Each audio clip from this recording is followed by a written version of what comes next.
আসসালামু আলাইকুম অ্যাডমিশন শিক্ষার্থীরা, আমি তোমাদের নাম সাকিব ভাইয়া। আজকে আমি নিয়ে এসেছি তোমাদের ফিজিক্সের আমাদের অ্যাডমিশনের প্রথম ক্লাস, সেটা হচ্ছে নিউটনের বলবিদ্যার উপর।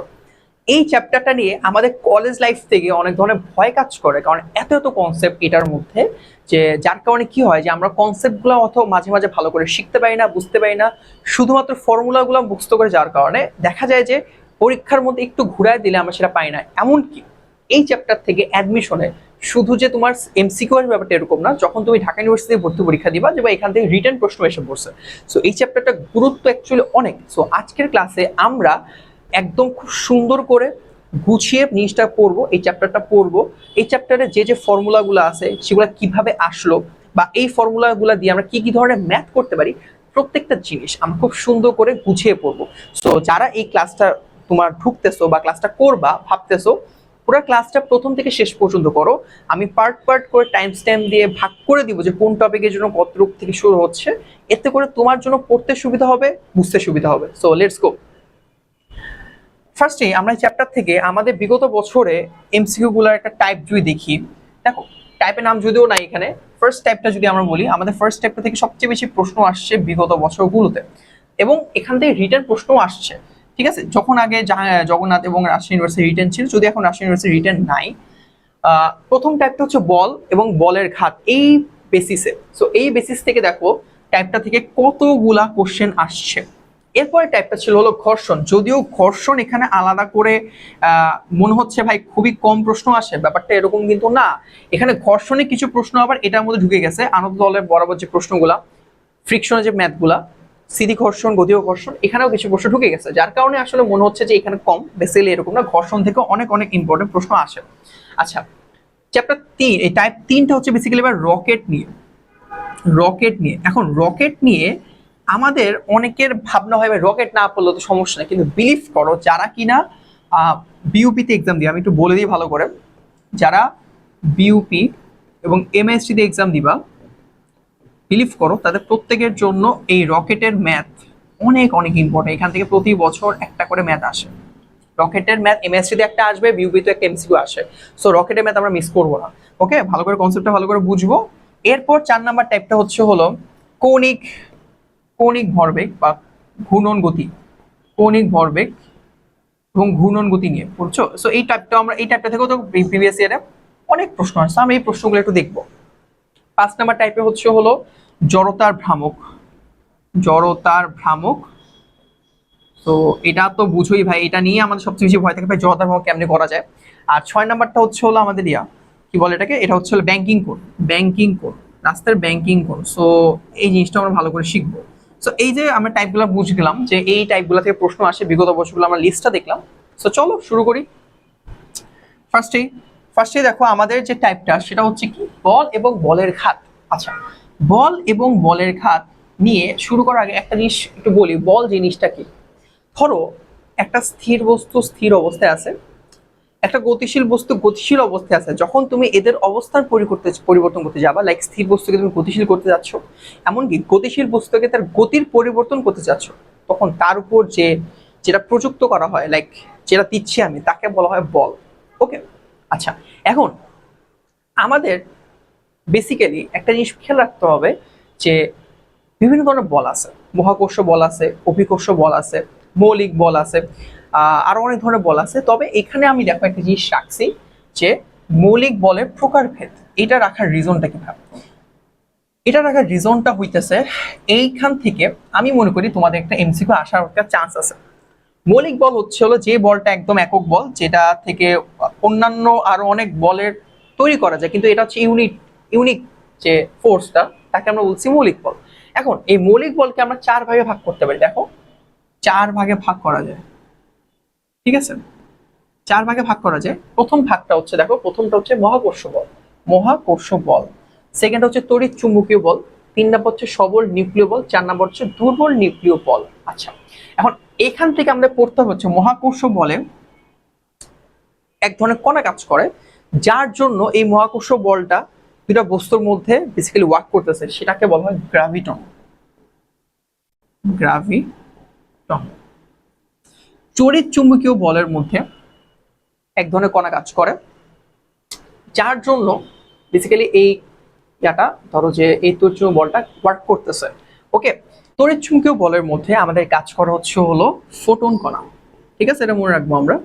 এরপর হচ্ছে দেখো সবল নিউক্লিয় বলের মধ্যে কাজ করতেছে হচ্ছে হলো আমাদের মেসন কণা, মেসন কণা, এবং দুর্বল নিউক্লিয় বলের মধ্যে কাজ করা হচ্ছে বোসন কণা। আচ্ছা, একটু যদি বলি সংজ্ঞাগুলো একটু বলে দিই, যে মহাকর্ষ বল দেবো যে কোনো দুটো পৃথিবীর বা মহাবিশ্বের যে কোনো দুটো বস্তু বলছে যে কোনো আকর্ষণ বল কাজ করতে মহাকর্ষ বল বলে, এবং এদের মধ্যে কাজ করে বেসিক্যালি গ্র্যাভিটন করা। তড়িৎচুম্বকীয় বল কি? তড়িৎচুম্বকীয় বল হচ্ছে যে কোনো দুটি কণার মধ্যে চুম্বক এবং তড়িৎ বল যখন একসাথে ওয়ার্ক করতেছে, কাজ করে, তখন আমি তাকে বলছি তড়িৎচুম্বকীয় বল। যেমন হলো আলোর যে ফোটন কণা আছে সেখানে এটা কাজ করতেছে। সবল নিউক্লিয় বল হচ্ছে আমাদের নিউক্লিয়াস আছে, নিউক্লিয়াসের মধ্যে প্রোটন আছে, নিউট্রন আছে, এই দুইটা বল, এই দুইটা কণা আছে, এই দুইটা কণা বা প্রোটন যেগুলো আছে সেগুলো কি একই চার্জ যুক্ত না পজিটিভ চার্জ যুক্ত, কিন্তু তাদের আসলে কি হয়, পজিটিভ চার্জ যুক্ত হওয়ার কারণে তারা আসলে কি চায়, সেপারেট হয়ে যায় বিকর্ষণ করার কারণে। এই যে নিউক্লিয়াসের মধ্যে যে আমার প্রোটনগুলো আছে, প্রোটনগুলো অবস্থান করতেছে, প্রত্যেকের মধ্যে বিকর্ষণ বল কাজ করার কারণে তারা কি চাবে, ভাই এটা পুরো নিউক্লিয়াসটা ভেঙে যাওয়ার কথা ছিল না, কিন্তু এটা ভাঙতে পারে না, কারণ হচ্ছে এদের মধ্যে এর থেকেও শক্তিশালী একটা বল কাজ করে, সেটাকে বলে সবল নিউক্লিয় বল। আর এটা বেসিক্যালি ওয়ার্ক করতে পারে এই মেসন কণার জন্য। আর দুর্বল নিউক্লিয় বলের মধ্যে বেসিক্যালি কাজ করা হচ্ছে বিটা, মানে দুর্বল নিউক্লিয় বলটা হচ্ছে তোমার যখন তুমি একটা কণা থেকে যখন আলফা কণা, বিটা কণা, গামা কণা নির্গত হয়, দুর্বল কণাকে নির্গত হচ্ছে, তখন বেসিক্যালি এর মধ্যে যেতে বোসন কণাটা কাজ করতেছে। তো আমাদের এখানে আসলে সংজ্ঞাটা কোনোই মেইন উদ্দেশ্য না, আমাদের এখানে মেইন কাজ হচ্ছে কোন কোন কণা আসলে লাগতেছে সেটা। এছাড়া আরেকটা জিনিস আমাদের মনে রাখতে হবে, সেইটা হইতেছে ভাই যে আমাদের দেখতে হবে যে এই চারটা বলের তীব্রতা অ্যাকচুয়ালি কতটুকু, তীব্রতা কতটুকু। আমি যে মহাকর্ষ বলের তীব্রতাকে 1 ধরি, মহাকর্ষ বলের তীব্রতাকে যদি 1 ধরি, তাহলে তড়িৎচুম্বকীয় বলের তীব্রতা হবে হচ্ছে হলো 10⁻39, আর সবল নিউক্লিয় বলের তীব্রতা হবে হচ্ছে 10⁻41, এবং দুর্বল নিউক্লিয় বলের তীব্রতা হবে 10⁻30। এইটা হচ্ছে আমাদের মনে রাখতে হবে, এমসিকিউতে আসে যে এইটার সাপেক্ষে এটা যদি বলে না ভাই আমার সবল নিউক্লিয় বলের সাপেক্ষে বাকিগুলো বের করে দেখো, যদি আমাকে সবল নিউক্লিয় বলের সাপেক্ষে বাকিগুলো বের করতে হয়, তাহলে সবল নিউক্লিয় বলকে আমি 1 ধরবো, তাহলে এটা হবে কত 10⁻41, এটা হবে যে 10⁻², এটা হবে 10⁻11, দ্যাটস ইট। এই হচ্ছে আমাদের মেইন কাহিনী, যে এটার সাপেক্ষে বাইকগুলো বের করে দেখাও। তো এটা যে সিম্পল একটা বইয়ের শুরুর দিকে পার্টটা ছিল, জাস্ট আমি এটা বোঝানোর জন্য রাখছিলাম। ওকে, আচ্ছা, এরপরে দেখো আমাদের মেইন পড়াশোনা শুরু। ফার্স্টেই দেখো ওকে মৌলিক বল, ভরবেগ, আচ্ছা আচ্ছা আচ্ছা ওকে, ভরবেগ জিনিসটা কি ভাব, ভরবেগ জিনিসটা কি? ভরবেগ জিনিসটা হইতেছে ভর এবং বেগের গুণফলের মাধ্যমে যে রাশিটা পাওয়া যায় তাকে বলে ভরবেগ। অর্থাৎ একে আমরা প্রকাশ করি হচ্ছে হলো পি দিয়ে, পি হচ্ছে হলো ভর ইন্টু বেগের গুণফল। ওকে, ভর এবং বেগের গুণফল, ক্লিয়ার? এখন এই ভরবেগের সাথে আমাদের অ্যাকচুয়াল ফোর্সটা কিভাবে কানেক্টেড, আমাদের নিউটনিয়ানের দ্বিতীয় সূত্র, নিউটনের দ্বিতীয় সূত্র অনুযায়ী দ্বিতীয় সূত্র কি ছিল, যে ভরবেগের পরিবর্তনের হার, বস্তুর কোন একটা বস্তু ভরবেগের পরিবর্তনের হার, পরিবর্তনের হার তার প্রযুক্ত বলের সমানুপাতিক, তার প্রযুক্ত বলের সমানুপাতিক, তাই না?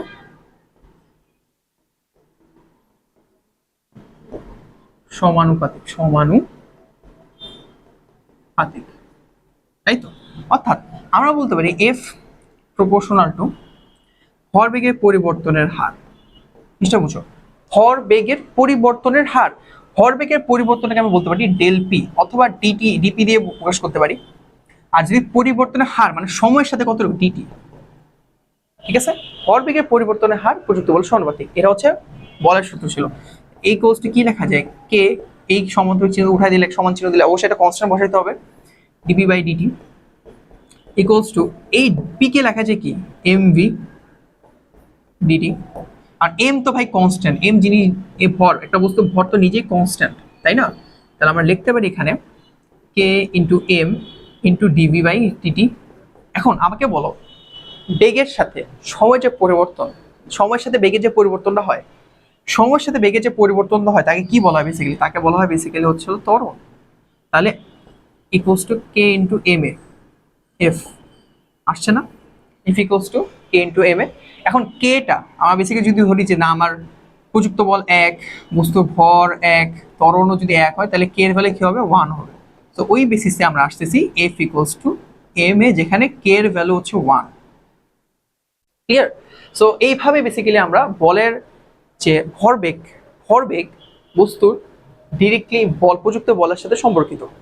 এইভাবে আমরা জিনিসটা দেখাইতে পারবো যে কিভাবে ভরবেগ থেকে আমরা একটা বস্তুর নিউটনের দ্বিতীয় সূত্র বলটা নিয়ে আসতে পারতেছি। ক্লিয়ার? ওকে, চলো নেক্সট স্লাইডে। আচ্ছা, এরপর সাইডে আমি রাখছি দেখো খাদ বল। হ্যাঁ, খাদ বল জিনিসটা দুইটা টার্ম রাখছি। একটা হচ্ছে হলো খাদ বল, আরেকটা হচ্ছে হলো বলের খাদ। দুইটা শব্দ প্রায় কাছাকাছি মনে হইতে পারে, দুটো শব্দ প্রায় একই, দুটো জিনিস একই বুঝে। আমরা এই জিনিসটা নিয়ে না কলেজ লাইফে এই জিনিসটা একটা কনফিউশন থাকে যে বলের খাত কিংবা খাত বল দুটা জিনিস সেম ভাবে আমরা অ্যাকচুয়ালি দুটো জিনিস সেম না। একটু দেখি খাত বল জিনিসটা কি। খাত বল হচ্ছে খুব অল্প সময়, দেখো খুবই অল্প সময়ে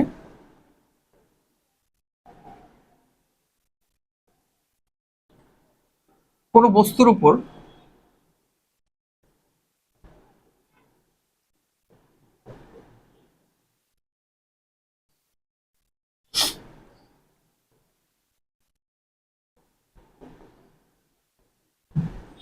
বেশি পরিমাণ বল প্রয়োগ করলে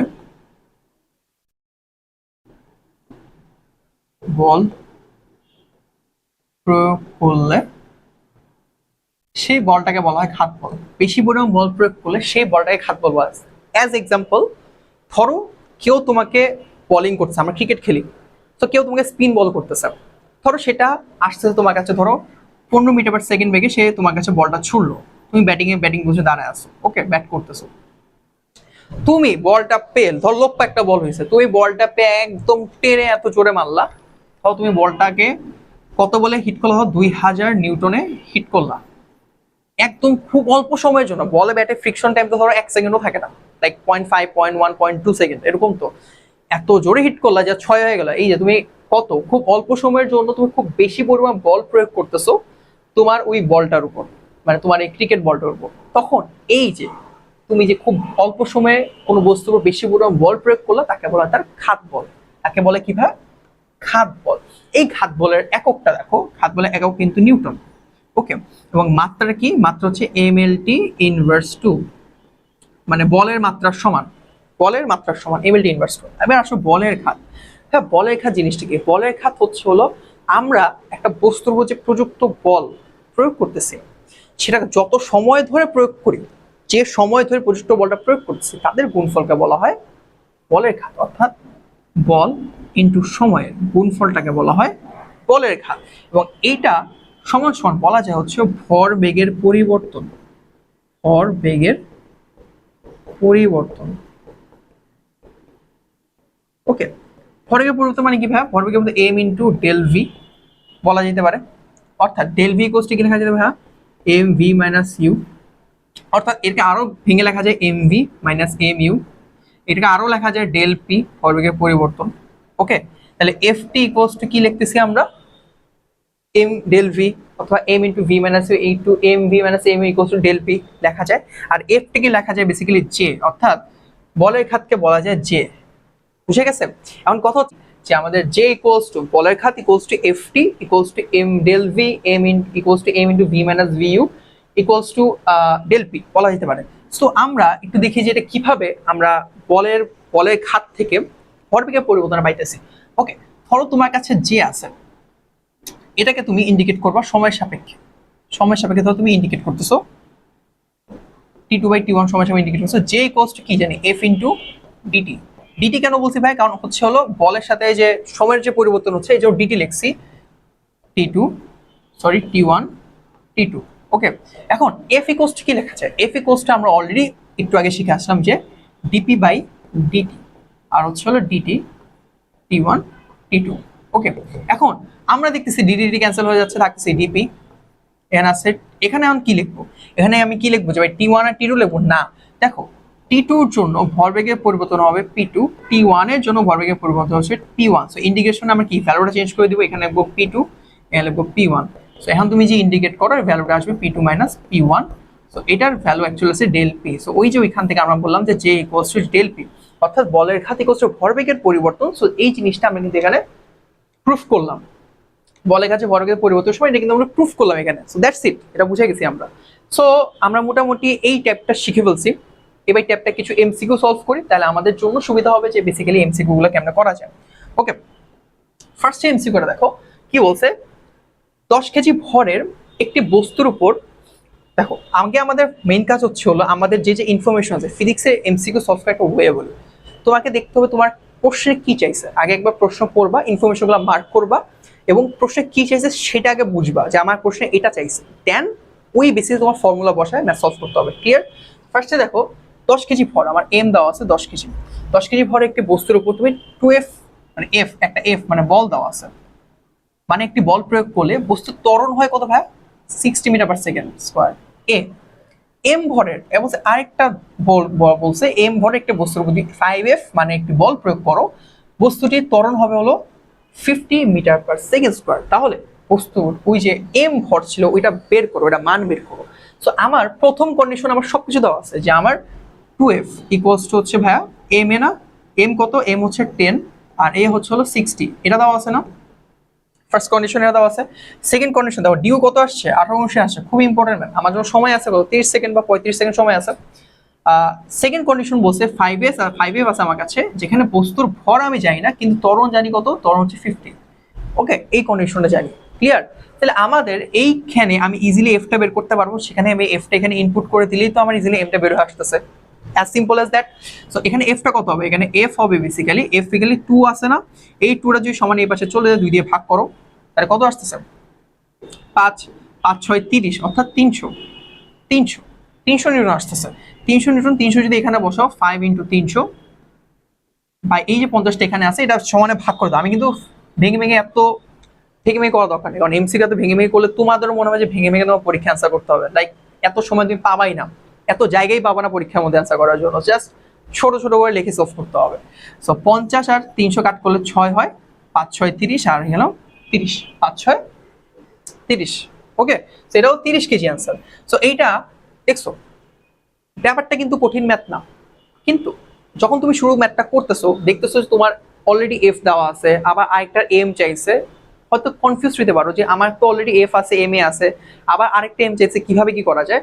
তো এখানে সিস্টেমটা তুমি যদি এই ইকুয়েশনটা একবার একটু ছোট করে লিখে রাখতে পারো যে হ্যাঁ এই দুটো ইকুয়েশন আছে, তখন তুমি ইজিলি একটা এফ দেখেই বুঝতে পারছো যে একটা এফ বের করে তুমি আরেকটা ইনপুট করলেই ম্যাথ সলভ হয়ে আসতেছে। Simple math. Okay, go to the next line. Okay, এটা খুবই ইম্পর্টেন্ট ম্যাথ। যারা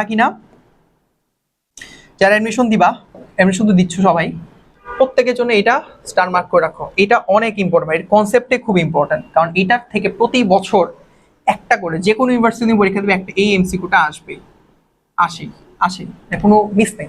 ওকে, সো ফার্স্টে দেখো কি বলছে, সমান ভর বিশিষ্ট, ইম্পর্টেন্ট পার্টটা হচ্ছে সমান ভর। আমি ধরলাম সমান ভরটা হচ্ছে এম কেজি ভরের বিশিষ্ট 3টে খণ্ড আছে এ বি সি, তারা চিত্রে প্রদর্শিত রূপে সংযুক্ত ডিউতে আসে। দেখো 14 বলতে খণ্ড সি এফ বল দ্বারা টানা হলে সম্পূর্ণ ব্যবস্থাটি ত্বরিত মানে তখন চলে, অর্থাৎ আমি বললাম যে আমার ত্বরণটা হচ্ছে এ কাজ করতেছে।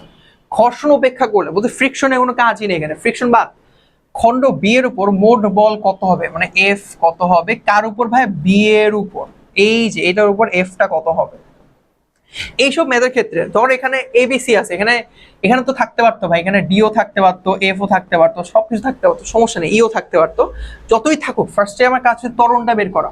এফ ইকুয়ালস টু কি ভাই? এম এ, ত্বরণটা বের করা, ত্বরণ ইকুয়ালস টু হচ্ছে এফ বাই এম। এখন আমার টোটাল এম কত?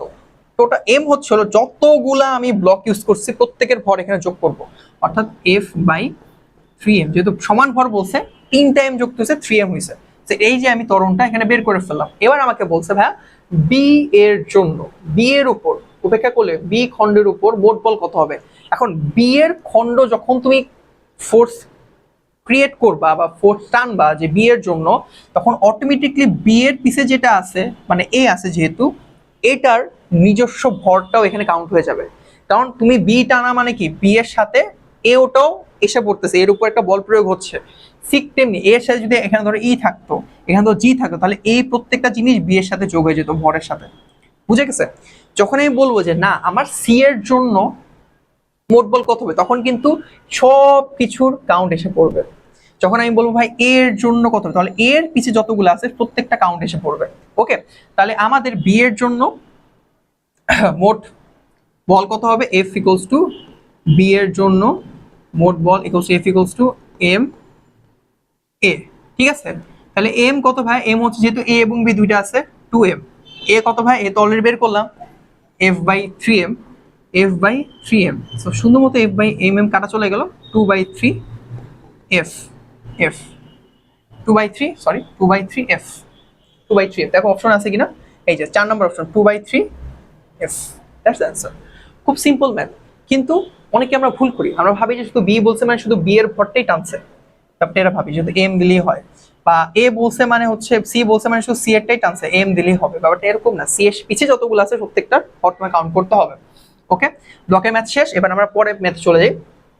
এটাও খুবই গুরুত্বপূর্ণ ম্যাথ ভাই, এটাও অনেক অনেক গুরুত্বপূর্ণ ম্যাথ, এটা অনেক গুরুত্বপূর্ণ ম্যাথ। ওকে, মাথায় রাখতে হবে। দেখো 15 মিটার পার সেকেন্ড বেগে, আমাকে বেগ দেওয়া আছে, ভি দেওয়া আছে, 15 মিটার পার সেকেন্ড বেগে চলমান 160 গ্রাম ভরের একটি বলকে, এম দেওয়া আছে, একটি বলকে তুমি ব্যাট দিয়ে আঘাত করলে বলটি 25 মিটার পার সেকেন্ড, আরেকটা ভি দেওয়া আছে, ফিরে গেল। ব্যাট বলের সংঘর্ষের স্থিতিকাল 10 ms, টি দেওয়া আছে 10 ms মানে 10 মিলি সেকেন্ড। দেখো 10 ms মানে কিন্তু 10 সেকেন্ড না, 10 মিলি সেকেন্ড। তুমি গড়ে কত নিউটন বল দিয়ে এফ আঘাত করেছো, এফ বের করতে হবে। সো এইটা আমরা একটা জিনিস বুঝতে পারতেছি, এখানে আমার ভর বেগের একটা ব্যাপার আছে, কারণ ভরও আছে বেগও আছে সাথে সময়ও আছে, এবং আমাকে এফ চাইছে, অর্থাৎ আমি এখানে ভর বেগের যে সূত্রটা, তোমার বলের খাতে যে সূত্রটা F T equals to M V minus U, এই ফর্মুলাটা ইউজ করলে হয়ে যাচ্ছে আমার ম্যাথটা। কারণ এখানে আমার বল এই কি বলে বস্তু ভর দেওয়া আছে কত, 160 ইন্টু 10⁻³ কেজি, ইন্টু ভি কত দেওয়া আছে ভাই, শেষ বেগ কত, ফিরে যাচ্ছে বলটি, ফিরে গেল 25-এ। ওকে, আর আসছিল কততে, 15-তে। এখন এখানে একটা কনসেপ্ট আছে, কনসেপ্ট আছে, ধরো কনসেপ্টটা হচ্ছে এরকম যে ধরো তোমার একটা বল তোমার কাছে এরকম 15 মিটার পার সেকেন্ডে আসতেছে, এটাই তো বুঝাইছে, আর তুমি মারছো হচ্ছে 25 মিটার পার সেকেন্ডে, একদম অপোজিট কাজ করতেছে। যখনই আমার কোনো কিছু এরকম অপোজিট কাজ করবে, বিলিভ করবে, তোমার ফর্মুলা অলরেডি কি ভি মাইনাস ইউ না, ভি তো 25 তুমি অলরেডি জানো, কিন্তু ইউ কত 15।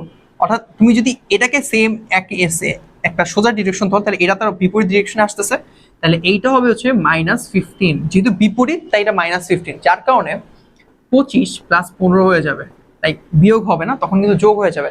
ব্যাপারটা এরকম না যে আসছে আবার যেতে দিচ্ছ একই ডিরেকশন, তখন কিন্তু বিয়োগ হয়ে যেত। কিন্তু জিনিসটা যেহেতু একই ডিরেকশন না গিয়ে বিপরীত ডিরেকশনে গেছে, যার কারণে আমার এখানে 25টাকে যদি আমি শেষ বেগ ধরি ভি, আর 15টাকে যদি আমি আসতেছে অপোজিট ডিরেকশনের দিকে, তাহলে এটা হলো -15, তাহলে মাইনাস হয়েছে +15 হয়ে গেল। তো এখানে 25 15, যেহেতু ভি মাইনাস ছিল এরকম হয়েছে। আচ্ছা, এখন টি কত ছিল ভাইয়া, টি কত ছিল 10 millisecond by 10 into 10⁻³ millisecond. Clear, that's it. এটা তো আমার এফ, এফ হয়েছে এটা। সো ক্যালকুলেশন করে ফেলি, কাটা চলে গেল এটা, এখানে একটা কাটা গেল 16 ইন্টু 40। এখন করো 16 ইন্টু 40 কত হয়, 16 দুগুণে 32, 3 3 16 48, 4 16 64, 64 0, 64 0 কত হয় 640, এই যে দ্যাটস অ্যান্সার। সাস্টে আসা ম্যাথ, এটা কি আমাদের খুব বেশি কঠিন ছিল, খুব বেশি কঠিন না, কিন্তু এইসব ম্যাথ পরীক্ষা আসে। অ্যাডমিশনে একটা জিনিস বলি, অ্যাডমিশনে তুমি চান্স পাবা তখনই যখন তুমি সব সহজ প্লাস মিডিয়াম প্রশ্ন পারবা। সব একটা বুঝো, সব সহজ এবং মিডিয়াম প্রশ্ন তুমি পারবা, তখনই তুমি অ্যাডমিশনে শুধু চান্সই পাবা না, তুমি টপও করতে পারো।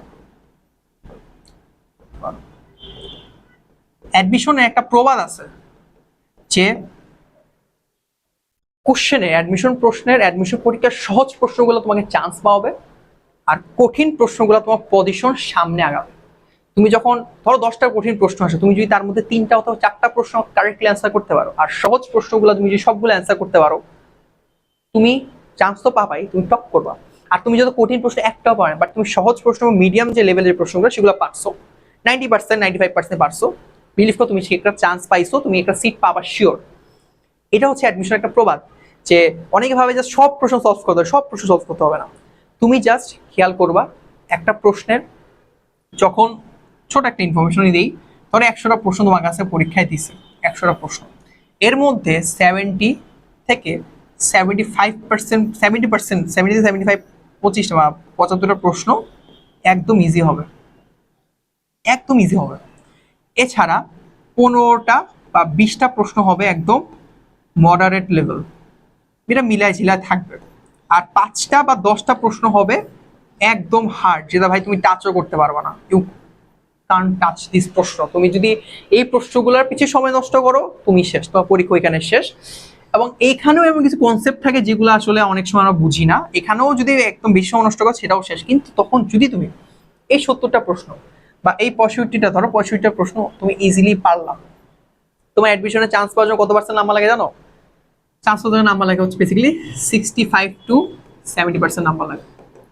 যখন তুমি এরকম 65 25-65টা প্রশ্ন পারলা, আর এখান থেকে যদি 5-6টা পারলা বা 7-8টা পারলা, তোমার এটা টাচও করা লাগতেছে না, তোমার স্কোর কিন্তু অটোমেটিক দাঁড়ায় যাচ্ছে ভাই 72 প্লাস। তখন তুমি 80টা তাকাইছো, এর মধ্যে সব মিলে প্লাস মাইনাস করে তোমার 72 প্লাস হলো, ভুল টুল করেও।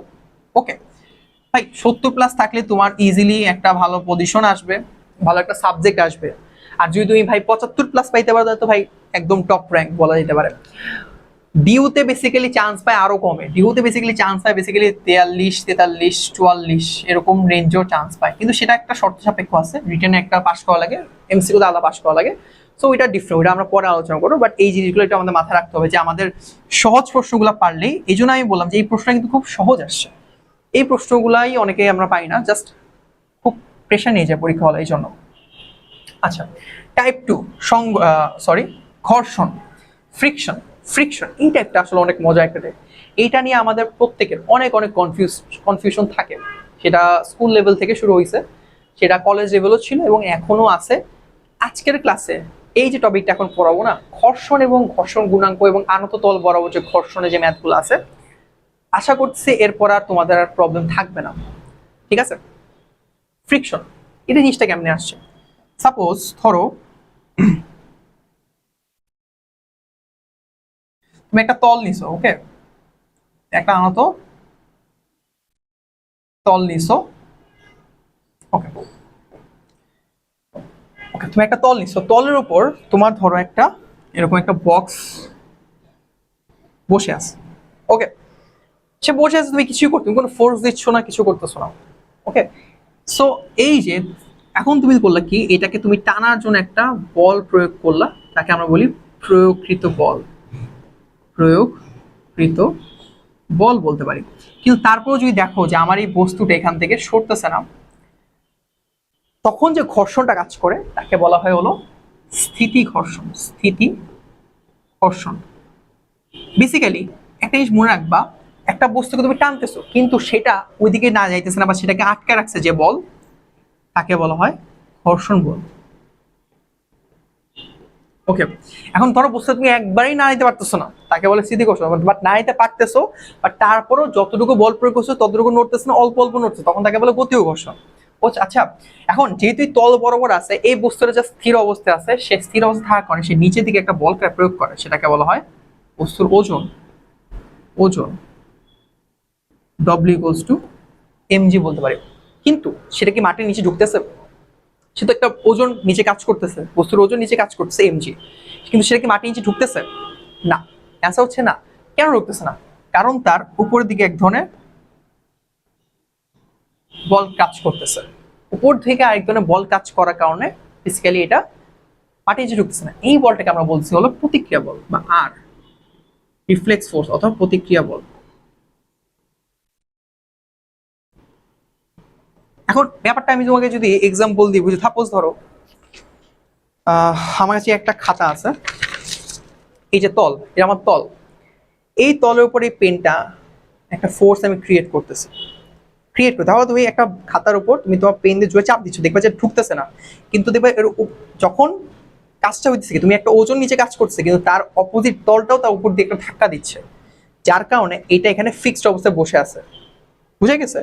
এই যে তলটা উপর দিকে এক ধরনের ধাক্কা বা প্রয়োগকৃত বা এক ধরনের বল কাজ করতেছে উপর দিকে, সেটাকে বলছি প্রতিক্রিয়া বল। এবং এটা কিভাবে কাজ করছে দেখো, 90 ডিগ্রি অ্যাঙ্গেলে পুরো একটা তলের সাথে 90 ডিগ্রি অ্যাঙ্গেলে কাজ করতেছে। সাপোজ তলটা যদি এরকম হয় তখন কি হবে, এই তলের সাথে 90 ডিগ্রি অ্যাঙ্গেলে কাজ করতেছে, এরকম হইলো জিনিসটা দেখো, এরকম যদি হয় তাহলে এই তলের সাথে সে 90 ডিগ্রি অ্যাঙ্গেলে কাজ করছে। এটা আমাদের খেয়াল রাখতে হবে। কেন খেয়াল রাখতে হবে এখন দেখাচ্ছি, একটু পর আমরা দিব জিনিসটা। সো এখানে আমার প্রতিক্রিয়া বলটা কাজ করছে কি ভাইয়া, আর ইকুয়ালস টু আর কাজ করতেছে, এবং এখানে যেহেতু বস্তুটা উপরে যাচ্ছে নিচে যাচ্ছে না, তার মানে কি প্রতিক্রিয়া বলটা নালিফাই করে দিচ্ছে কি, এমজি কে নালিফাই করে দিচ্ছে না। তাহলে আর ইকুয়ালস টু আমরা এখানে পাইতেছি আর ইকুয়ালস টু এম জি।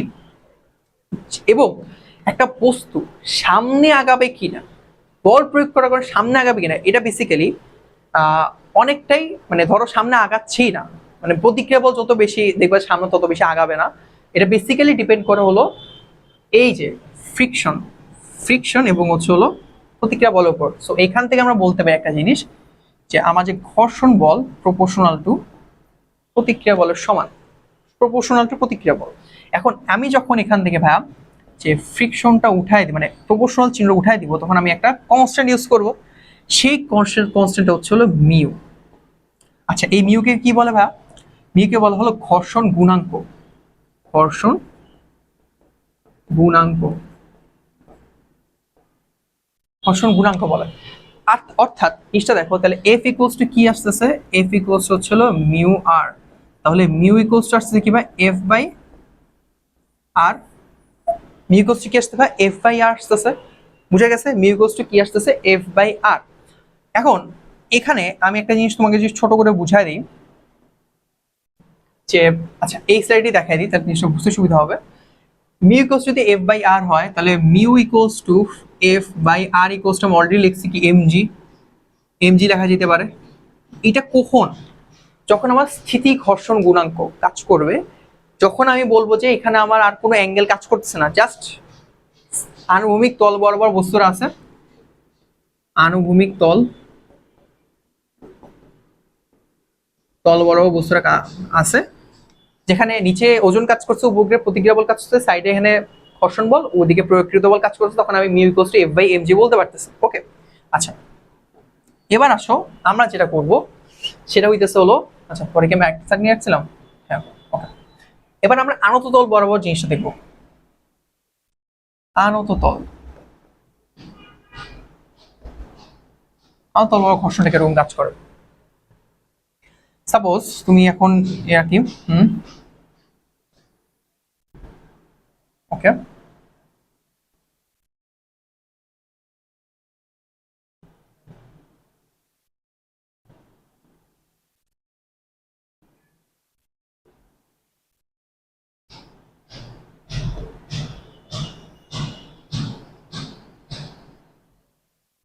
ওকে আনত তল আমার, এই তল বরাবর ধরো আমার একটা বস্তু আমি এখানে আঁকবো, এই যে আমার সেই বস্তুটা, কাঙ্ক্ষিত বস্তুটা আমি এখানে রাখছি। বেসিক্যালি জিনিসটা এরকম যে ধরো আমার যে খাতা আছে, খাতার মধ্যে আমি ধরো পেনটাই রাখলাম, ধরো পেনে আমার সেই বস্তুটা, পেনটা যদি আমি রাখি, ধরো এখানে একটু রাখছো, এখানে পেনটা রাখলে আসলে বোঝা যাচ্ছে না। আচ্ছা পেনটা যদি জাস্ট পেনটা হিসাব করো, ফ্রিকশন কম হলে পেনটা পড়ে যাচ্ছে, যদিও পড়ে যাচ্ছে, জাস্ট তুমি ধরো এরকম একটা সাইড তল বরাবর তুমি পেনটাকে রাখছো, তারপর ধরো পড়ে যাবে আর কি।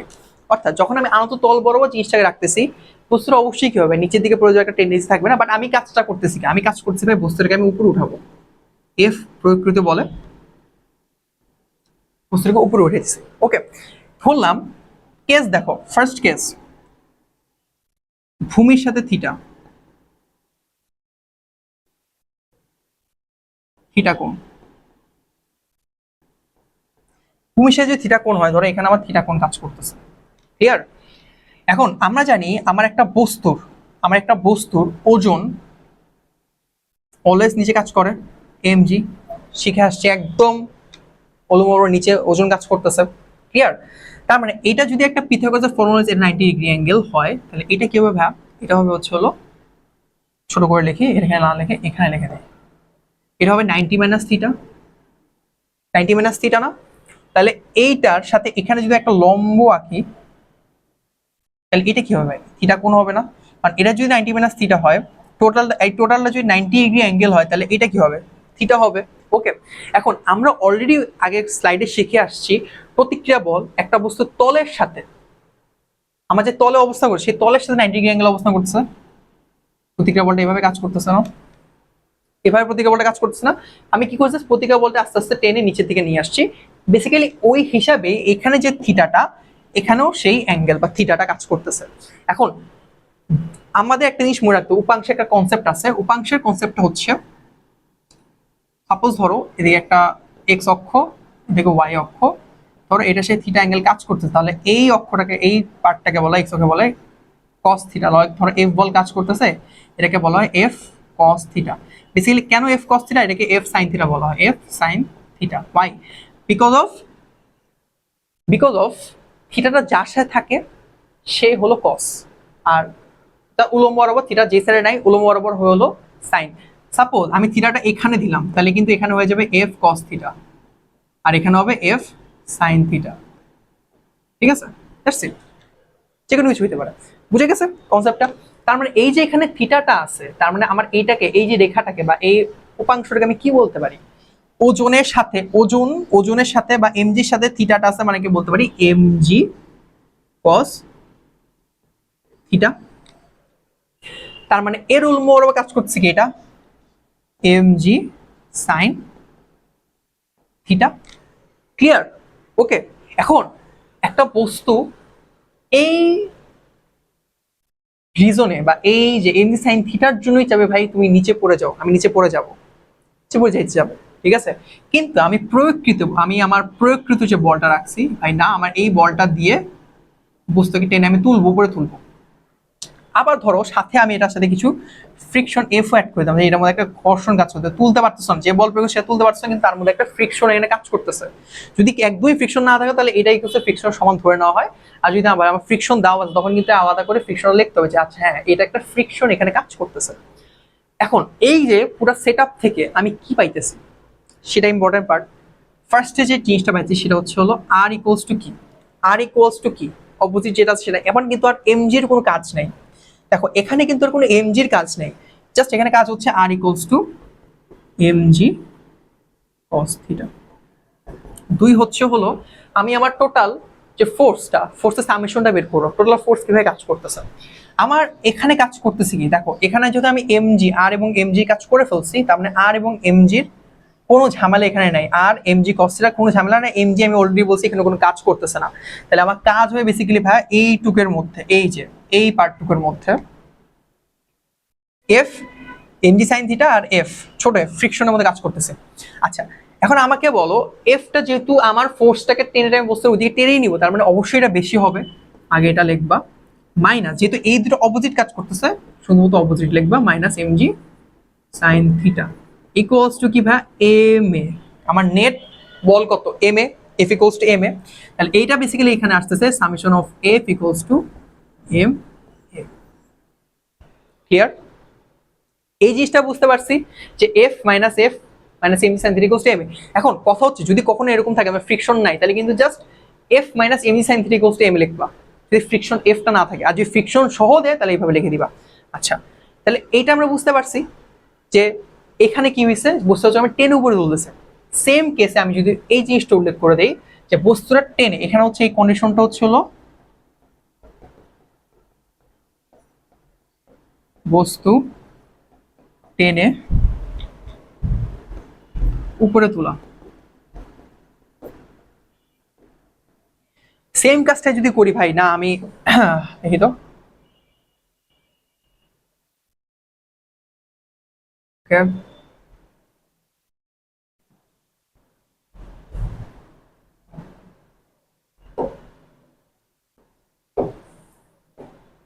ওয়েট, কপি করা জানো,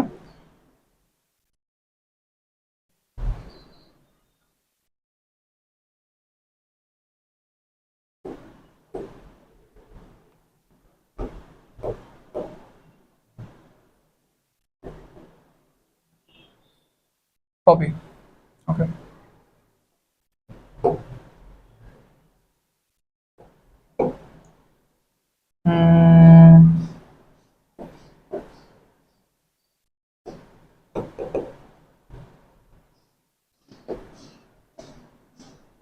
আচ্ছা কাজ করছে না, আচ্ছা আমি দেখি। বস্তু টেনে উপরে তুলবো, তখন এই কন্ডিশন হচ্ছে যদি আমি এরকম না ভাই বস্তু আমি টেনের উপরে তুলবো না, বস্তুটা আমি নিচে নামাবো, লাইক এরকম। দেখে দিই,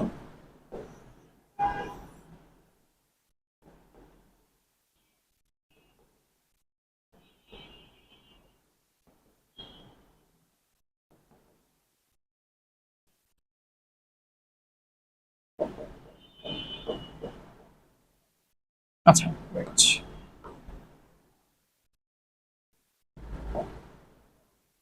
কন্ডিশন 2, বস্তু নিচে নামে, টেনে নিচে নামাবা, টেনে নিচে নামাবা, টেনে নিচে নামাবা, নিচে নামানো, টেনে নিচে নামাই, তাহলে কি হবে?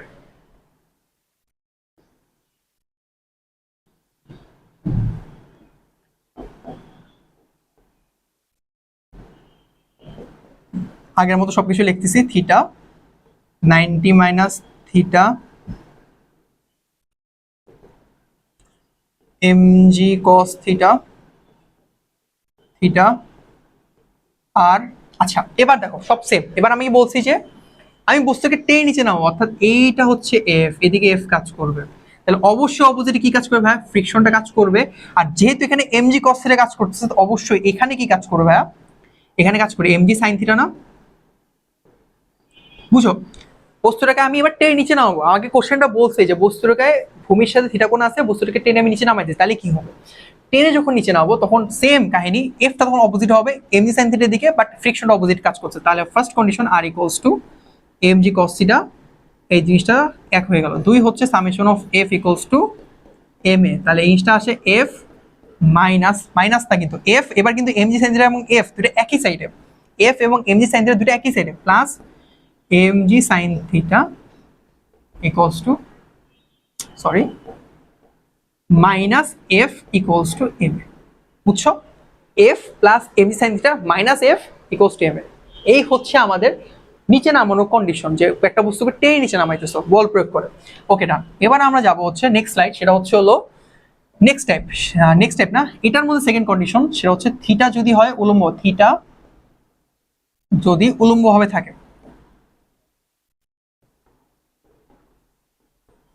উলম্ব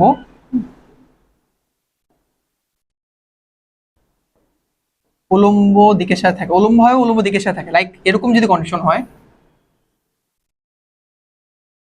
থিটা ধরো এখানে আছে, তখন কি হবে? যদি এটা থিটা হয় তাহলে আমি এটা অবশ্যই বলছি এটা 90 ডিগ্রি, তাহলে এটা কি ভাই 90 মাইনাস থিটা, 90 মাইনাস থিটা না? আর বস্তুটা ধরো এখানে কাজ করতেছে, তাহলে এখানে কাজ করতে এমজি কাজ করতেছে, তাহলে এটা যদি 90 হয় তাহলে এটা কি হবে ভাই? থিটা থিটা, তো এটা যদি থিটা হয় তাহলে এটা কি হবে ভাই? এটা যদি 90 মাইনাস থিটা, তাহলে এটা হবে যে 90 মাইনাস থিটা, 90 মাইনাস থিটা, তাহলে এই অংশটাকে আমি বলতেছি হচ্ছে MG cos 90 minus theta, same goes for এই পার্টটাকে আমরা বলতেছি হচ্ছে হলো এমজি সাইন 90 মাইনাস থিটা। এখন দেখো ক্যাপটা একটু মনে রাখতে পারো, তুমি থিটা লিখতে পারো, যদি এখানে চেঞ্জ করো তাহলে কিন্তু তোমার লিখতে হবে যে এমজি সাইন থিটা লিখতে হবে, এখানে যদি চেঞ্জ করো থিটা তাহলে এমজি কস থিটা লিখতে হবে। বাট আমার কাছে মনে হয় তুমি চেঞ্জ না করে একটা জিনিস খেয়াল রাখবা, এমজি যেহেতু আছে এর সাথে যে অ্যাঙ্গেলটা সেটাই রেখে দাও, তাহলে মানে এই ভূমির সাথে যে অ্যাঙ্গেল আছে 90 মাইনাস থিটা, এটাকেই তুমি রেখে দাও যে MG cos 90 minus theta, MG sine 90 minus theta রেখে দাও। আর উপরে কাজ করছে কি ভাই? আর কাজ করছে, তাই না? প্রতিক্রিয়া বল কাজ করতেছে, আর তুমি বস্তুটাকে এভাবে টেনে উপরে তুলতেছো। আর ধরো অপোজিট তোমার এখানে ফ্রিকশন কাজ করতেছে, এফ শেষ, ছোট এফ কাজ করতেছে, দ্যাটস ইট। তাহলে বুঝতেছো বাকিটা তো সেম হবে। তাহলে আমি এখানে কি পাইছি? আর ইকুয়ালস টু পাচ্ছি হচ্ছে হলো এমজি কস 90 মাইনাস থিটা, 2 হচ্ছে হলো summation of F equals to M A. তাহলে আমার এফ উপরে কাজ করতেছে, মানে বস্তুটা উপরে টেনে তুলবো, তাহলে নিচে কি আসবে? অপোজিট, এফ এর অপোজিটে কি আছে? MG sine sine 90 minus theta আছে না? আর অলসো ফ্রিকশনটাও বিয়োগ হচ্ছে equals to M A, that's it. আমি যদি তোমাকে বলি যে এটা তো উপরে উঠানোর জন্য, এই কন্ডিশনটা হচ্ছে উপরে উঠানোর জন্য, উপরে বস্তুটাকে উপরে টেনে তুলতেছো, তাই না? আমি যদি তোমাকে বলি ভাইয়া নিচে নামানোর জন্য, নিচে টেনে নিচে নিচে টেনে নামানোর জন্য কি হবে? তাহলে এটা কি তোমরা নিজে পারবা না? এইটা আমাকে তোমরা কমেন্ট সেকশনে জানাবা, ক্লাসটা যখন করতেছো কমেন্ট সেকশনে একদম লেখে জানাবা, অথবা আমাদের টেলিগ্রাম গ্রুপ আছে যেখানে তোমরা যুক্ত আছো, সেখানে তুমি আমার জানাবা ভাই নিচে নামলে এরকম হবে। That's it. সো আমরা কনসেপ্টটা বুঝতে পারছি, কনসেপ্টটা কি হবে। তো আমরা যেহেতু কনসেপ্ট বুঝে গেছি, আরেকবার একটু রিক্যাপ দিয়ে নিই। আলাদা তল বরাবর যেহেতু আমরা কাজটা করতেছি, দেখো ভূমির সাথে যখন থিটা কোণ থাকবে তখন ব্যাপারটা হচ্ছে নিচে এমজি কাজ করতেছে থিটা, তার মানে এখানেও অ্যাঙ্গেলটা থিটা, তার মানে এই যে এমজির সাথে যেহেতু থিটা কোণ আছে, আমরা অলরেডি বলতে যা সে থিটা থাকবে সে হচ্ছে cos theta, MG cos theta, তার অপোজিট কাজ করছে প্রতিক্রিয়া বল, তার অপোজিট কাজ করতেছে হলো প্রতিক্রিয়া বল। তাহলে আমরা বলতেছি R equals to MG cos theta. Okay, এখন এটার অপোজিট যেহেতু আর কাজ করতেছে, আর আনুভূমিকের সাথে যেহেতু থিটা হার কারণে এমজি কস থিটা কাজ করতেছে, তাহলে এইখানে উলম্ব বরাবর কাজ করবে এমজি সাইন থিটা। আর এখানে ফ্রিকশন কাজ করছে অপোজিট, যেহেতু আমার বলটা এদিকে মানে অপোজিট দিকে কাজ করতেছে, বলটা যদি এদিকে কাজ করতেছে ফ্রিকশন দিকে কাজ করবে। তার মানে আমার এফ ইকুয়ালস কি হবে, F minus F equals to MG sine theta equals to M A. Done. এটা হচ্ছে হলো উপরে টেনে তোলার জন্য। যদি আমরা বলি না ভাই আমরা উপরে টেনে তুলবো না, আমরা নিচে টেনে নামবো, নিচে টেনে নামলে জাস্ট এখানে কি হবে, এফ এবং এমজি সাইন থিটা একই ডিরেকশন হয়ে গেল, একই ডিরেকশন হয়ে গেল, আর এফটা অপোজিট হয়ে গেল, অপোজিট মাইনাস হয়ে যায় এম এ, বাকি সব সেম। যখন আমি বললাম না আমার উলম্বভাবে যদি থিটা থাকে তখন কি হবে, যখন উলম্বভাবে থিটা থাকবে তখন আমাকে সেম ওই যে, তাহলে এটা কি 90 মাইনাস থিটা হইলো, এর যেহেতু থিটা 90 মাইনাস থিটা, তাহলে এইটা থিটাও 90 মাইনাস থিটা, তাহলে MG cos 90 minus theta, MG sine 90 minus theta. আর তাহলে R equals to MG cos 90 minus theta, আর এফ ইকুয়ালস টু এটা। দ্যাটস ইট, বুঝে গেছে। আর নিচেটা যদি আমি বললাম তুমি নিজের আমাকে করে দেখাবা। ক্লিয়ার? এখন চলো আমরা একটু কিছু এমসিকিউ সলভ করি। দেখো ফার্স্টে দেখো এমসিকিউ দেখো, খুব এবার প্রত্যেকটা ম্যাথ তোমাদের কাছে অনেক ইজি লাগবে যদি কনসেপ্টটা বুঝে থাকো। গাছ থেকে 0.5 কেজি ফরের একটি আম খাড়া নিচের দিকে পড়ছে, অর্থাৎ একটা আম আছে এত কেজি ভরের, 0.5 কেজি ভরের একটা আম আছে আমার কাছে, সুন্দর নিচের দিকে পড়তেছে। বাতাসে বাধা যদি 2.4, বাতাসে বাধা অবশ্যই অপোজিটে কাজ করবে, 2.4 নিউটন এফ কে যেহেতু গতীয় ঘর্ষণ। আমের ত্বরণ নির্ণয় করো। তো আমরা বুঝতেছি F minus F K equals to কি এম এ, না সামেশন ওই ফর্মুলাতে করতে পারি। তাহলে এফ ইকুয়ালস টু কি এম জি, যেহেতু জাস্ট পড়তেছে F equals to M G কাজ করবে। এম হচ্ছে হলো 0.5, জি হচ্ছে 9.8, আর এটা হচ্ছে হলো 2.4, এম হচ্ছে 0.5, ত্বরণ কি বের করতে হবে, ত্বরণই বের করতে হবে, হ্যাঁ ত্বরণ বের করতে হবে। তাহলে 9.5, 9.8 এর 5 গুণ 0.5 গুণ করলে 4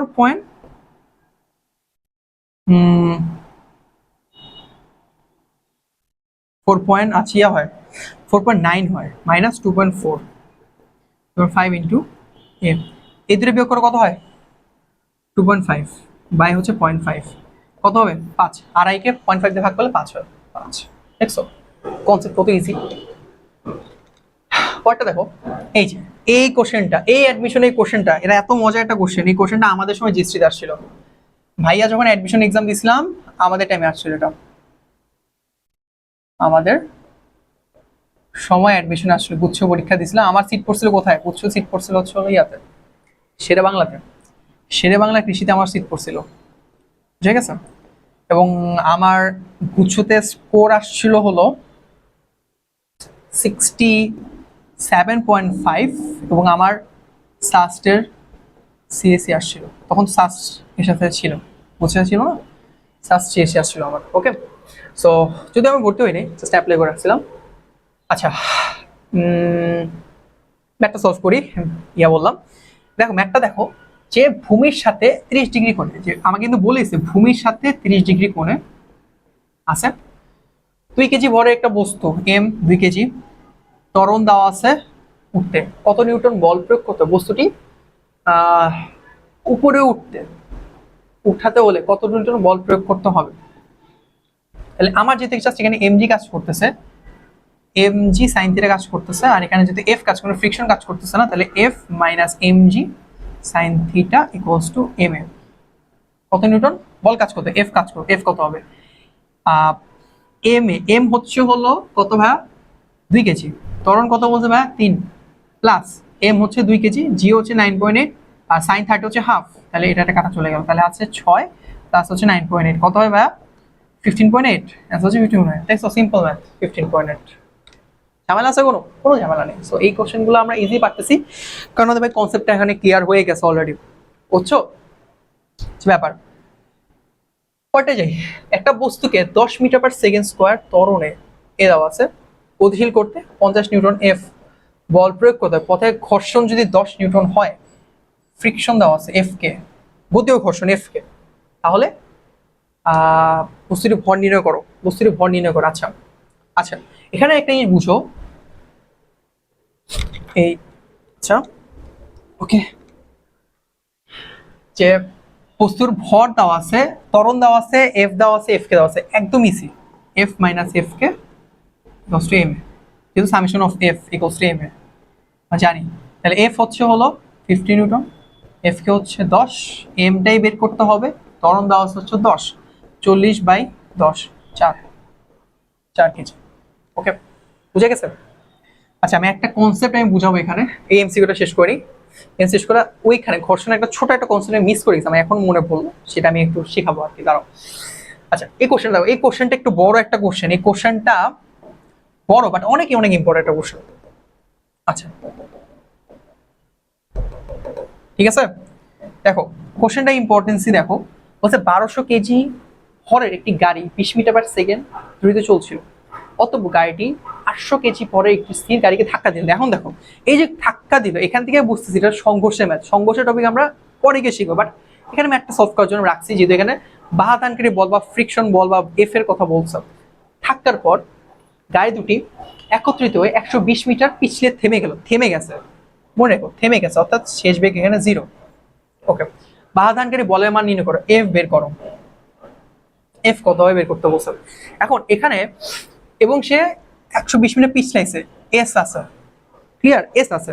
তো আমরা এখানে কিভাবে করবো, যেহেতু সংঘর্ষের ম্যাথ এবং একত্রে মিলিত হয়েছে, দেখো গাড়ি দুটো একত্রে মিলিত হয়েছে, এই কনসেপ্টটা ইম্পর্টেন্ট, একত্রে মিলিত হয়েছে, তার মানে এখানে ফর্মুলাটা এরকম হবে না যে m1u1 plus m2u2 equals to m1 plus m2 into v, সংঘর্ষের কারণে মিলিত হয়ে গেছে একত্রে, তাহলে m হচ্ছে 1200, u হচ্ছে হলো 20, m2 হচ্ছে হলো 800, আর স্থির ছিল যেহেতু 0 স্থির ছিল, তার মানে u2 হচ্ছে হলো 0, এটা হচ্ছে এখানে 1200 প্লাস হচ্ছে হলো 800 ইন্টু হচ্ছে হলো v, ভি কোস্ট হচ্ছে 1200 ইন্টু 800, 1200 ইন্টু 20 কত হয়? আচ্ছা দেখি, 1200 ইন্টু 20 বাই হচ্ছে 2000, 2000। ওকে, একটা একটা, দুইটা দুইটা, দুইটা দুইটা, শেষ। আচ্ছা 6 12 12 মিটার পার সেকেন্ড পেয়ে গেলাম। ওকে, এখন আমার ভি আছে, ভি মানে এটা ইনিশিয়াল আদি বেগ, মিলিত অবস্থায় বেগ ইনিশিয়াল আদি বেগ, যেটা কিনা পরে গিয়ে ভি শেষ বেগ 0 হয়ে গেছে। ওকে, আর এস আছে, তাহলে আমাকে এখান থেকে ত্বরণ বের করতে হবে, তাহলে F equals to M A জানি, আমার তো এম জানি 1200 প্লাস 800, বাট এ জানি না, এটা বের করতে হবে। তাহলে আমার ভি আছে, এস আছে, এ বের করতে হবে, এর ফর্মুলা কি হতে পারে? ফর্মুলা হচ্ছে ভি স্কোয়ার ইকুয়ালস টু, আবার ইউ আছে, ইউ স্কোয়ার মাইনাস 2a, যেহেতু থেমে যাচ্ছে তাহলে মন্দন কাজ করতেছে, তার মানে V square equals U square minus 2s, আদি বেগ এটা 0, সরি আদি বেগ 0 না, শেষ বেগ এটা 0, তাহলে you square equals two 2as কাজ করতেছে, তাহলে এখানে ত্বরণ কাজ করছে, ইউ কত? ইউ হচ্ছে হলো ভাই এখানে 12 স্কোয়ার বাই 2 ইন্টু 120। ওকে, 120 করো, এটা ক্যালকুলেশন করো কত আসে দেখো, 44/2 ইন্টু 120, কাটাকাটি করি, 2 দিয়ে ভাগ করো, তো 2 দিয়ে ভাগ করলে 72 আসে, আবার 2 দিয়ে ভাগ করো, 12 দিয়ে ভাগ করো, 12 6 12 72, 6 12 72, 6 72, 120 ও 10, এটা আসে হচ্ছে হলো 3 দিয়ে ভাগ করলো 2 5, সরি 2 দিয়ে ভাগ করলে 3 5, তাহলে আমার এর ভ্যালু আসতেছে হচ্ছে 3/5 মিটার পার সেকেন্ড। তাহলে এফ ইকুয়ালস টু কি আসবে? F equals to M A, M হচ্ছে হলো 1200 আর 800 2000 গুণন হচ্ছে হলো 3 গুণন 5, 4 5 20, মানে 400, 3 4 12, 1200 নিউটন, 1200 নিউটন। ক্লিয়ার? একটু বড় ম্যাথ, রাজশাহী ইউনিভার্সিটি আসছে, এটাকে টাইম কনজিউমিং ম্যাথ বলা যেতে পারে, টাইম কনজিউমিং ম্যাথ বলা যেতে পারে। যদি তাড়াতাড়ি করতে না পারি, actually time consuming math, at least 1 থেকে 1.5 মিনিট লাগবে, 1 মিনিটের একটু বেশি লাগবে। অবশ্যই কিছু থিওরি কোশ্চেন থাকবে যেগুলো তুমি পুষায় যাবে, সমস্যা নেই। আচ্ছা, যেটা আমি বলছিলাম, একটা কনসেপ্ট আমি বুঝাইতে মিস করে গেছি, সেটা হচ্ছিল, আচ্ছা মিউর একটা কনসেপ্ট আছে, মিউর একটা কনসেপ্ট, এই যে এখানে একটা মিউর একটা কনসেপ্ট আছে। দেখো এখানে এই যে পাইলাম না R equals to MG cos theta, আবার হলো যে উলম্ব অংশ এমজি সাইন থিটা পাইলাম না, f equals to MG sine theta পাইলাম না যদি এখানে ফ্রিকশন কাজ না করে। তাহলে আমার মিউ এফ ইকুয়ালস টু কি, এফ ইকুয়ালস টু হচ্ছে হলো মিউ আর, তাই না? তাহলে মিউ ইকুয়ালস টু বলতে পারি F by R, F by R. তাহলে এখানে ফ্রিকশনটা যদি এখানে আমি ধরেই নেই যে আমার এখানে কোনো আলাদা ফ্রিকশন, তাহলে এইটাই বেসিক্যালি ফ্রিকশন হিসেবে কাজ করছে, MG sine theta, MG sine theta কাজ করছে ফ্রিকশন হিসেবে। নিচে আর ইকুয়ালস টু হচ্ছে হলো MG cos theta, MG cos theta. তাহলে এইটা এটা কাটা চলে গেলে কি আসে, mu equals to tan theta না? তাহলে এটা কিন্তু মনে রাখতে হবে যে mu equals to tan theta, মাথায় রাখবো। ওকে, তো এই কনসেপ্টটা আমার বোঝানো দরকার ছিল। ওকে, তো চলো আমরা নেক্সট স্লাইডে একটু ঘুরে আসি। নেক্সট স্লাইড হচ্ছে হলো রকেট মনে হয়, হ্যাঁ রকেট। ওকে, চলো এখন আমরা আমাদের রকেটের কনসেপ্টটা দেখি। রকেটের কনসেপ্ট এইটা আমরা অনেক সময় সব ক্ষেত্রে ম্যাক্সিমাম ক্ষেত্রে এই জিনিসটাকে অনেক আন্ডার রেটেড হিসেবে দেখি, বুঝছো? আন্ডার রেটেড হিসেবে দেখি। আমরা ভাবি ভাই এখান থেকে তো অ্যাডমিশনের কোশ্চেন তেমন একটা আসে না, যখন আমরা কোশ্চেন ব্যাংক দেখবো দেখবো যে এখান থেকে ভাই কোশ্চেন নাই খুব একটা। কিন্তু বিলিভ করো এখান থেকে তুমি একটা ভালো রিটেন প্রশ্ন পেতে পারবা। অলসো এমআইএসটি বলো, বিউপি বলো, এইসব অ্যাডমিশনও দেখবা যে এই কোশ্চেন থেকে এই টাইপ থেকে প্রশ্ন আসে। সো এই টাইপটাকে আমরা কখনোই হেলাফেলাভাবে কাটাবো না, আমরা খুব সুন্দর করে জিনিসটা শিখব। আচ্ছা, রকেট, সাপোজ আমি বললাম যে আমার এখানে একটা রকেট আছে, সাপোজ ধরো রকেট আছে, ফুয়েল বের হচ্ছে, রকেট আছে। ওকে, রকেট ধরলাম ইনিশিয়ালি এটার ভর, মানে রকেটের টোটাল ভর, রকেটটা যখন যাবে, রকেটটা যখন একদম শুরুতে ছিল, একটা সার্টেন টাইম পর রকেটটা ধরো যে জ্বালানি খরচ করে সে আলাদা একটা ধরো বেগ পাইলো বা আলাদা একটা ধরো যে ভর হইলো, ওই জিনিসটা আমি একটু খেয়াল করো। শুরুতে শুরুতে রকেটের টোটাল ভর বা মোট ভর বললাম হলো MT, MT MT equals to রকেটের নিজস্ব ভর, এটা হচ্ছে এম, রকেটের নিজস্ব ভর, নিজস্ব ভর প্লাস হচ্ছে হলো জ্বালানির ভর, এম হচ্ছে জ্বালানি। ওকে, অর্থাৎ রকেটের দুটো জিনিস থাকে, একটা হচ্ছে রকেটের পার্টস গুলার যে ভর, আর একটা হচ্ছে জ্বালানির ভর। এখন প্রতি সেকেন্ডে জ্বালানি খরচ কর বা জ্বালানি ব্যয় হওয়ার হারটা হচ্ছে হলো জ্বালানির হার, জ্বালানি হার হচ্ছে হলো প্রতি সেকেন্ডে প্রতি একক সময়ে জ্বালানি পুড়ে যে শক্তি উৎপাদন হবে, জ্বালানি পুরার বা হ্যাঁ পোড়ানোর হারটা হচ্ছে যে এই জ্বালানি হার dm/dt প্রতি সেকেন্ডে, প্রতি একক সময় বলতে পারো, একক সময়।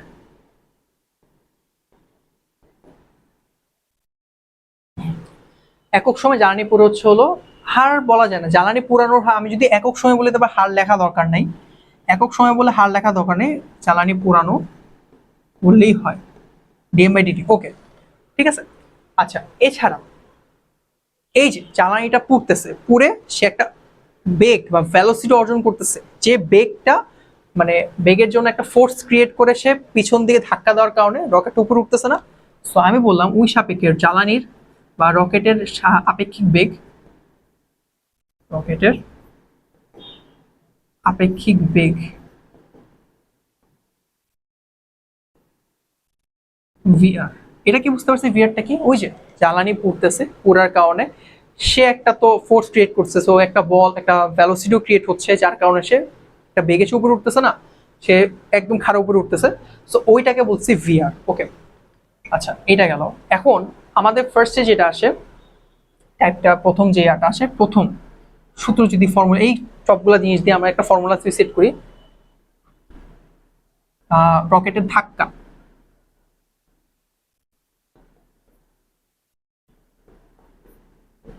শুরুতে শুরুতে এটা শুরুতে রকেটের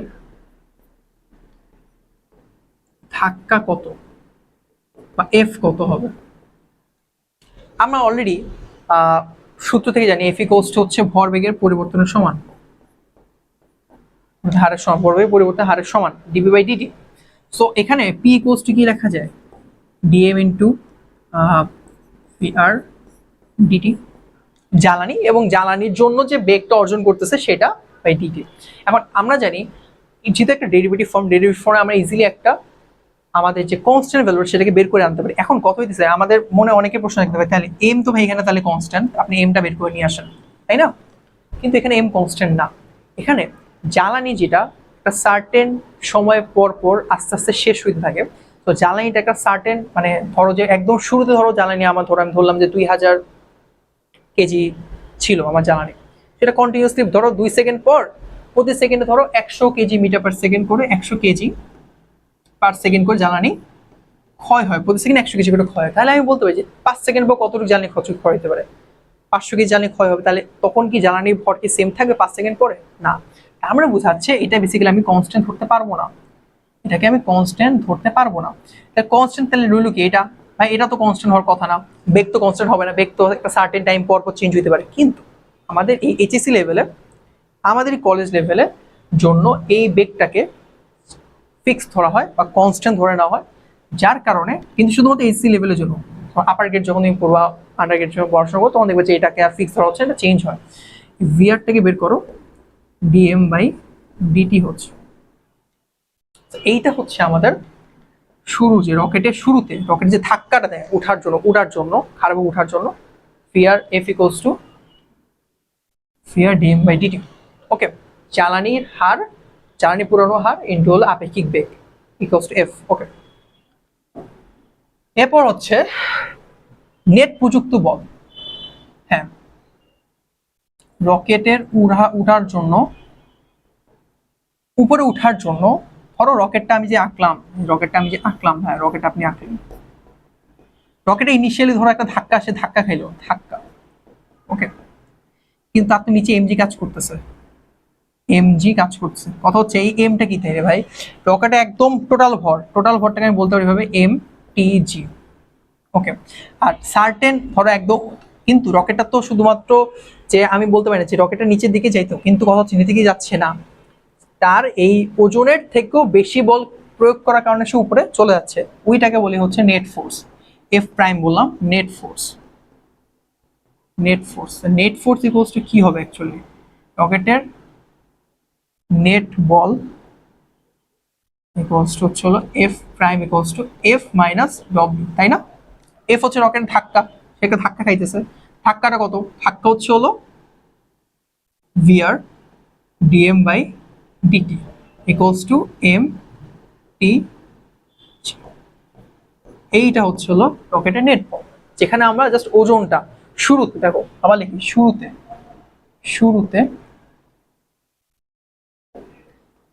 রকেটের নেট বল, জিনিসটা বুঝো শুরুতে কেন বলছে এটা একটু পরে ক্লিয়ার হবা। শুরুতে রকেটের নেট বল হচ্ছে হলো F equals to F prime equals to F minus W VR DM by DT minus MG. Okay, এই এমটি হচ্ছে হলো একদম এম প্লাস এম, এটা বুঝছি তো আমরা, যেখানে জ্বালানি হচ্ছে ফুল আছে, রকেটে পার্টসে ভরা আছে। এখন বললাম যে যখন জ্বালানি শেষের দিকে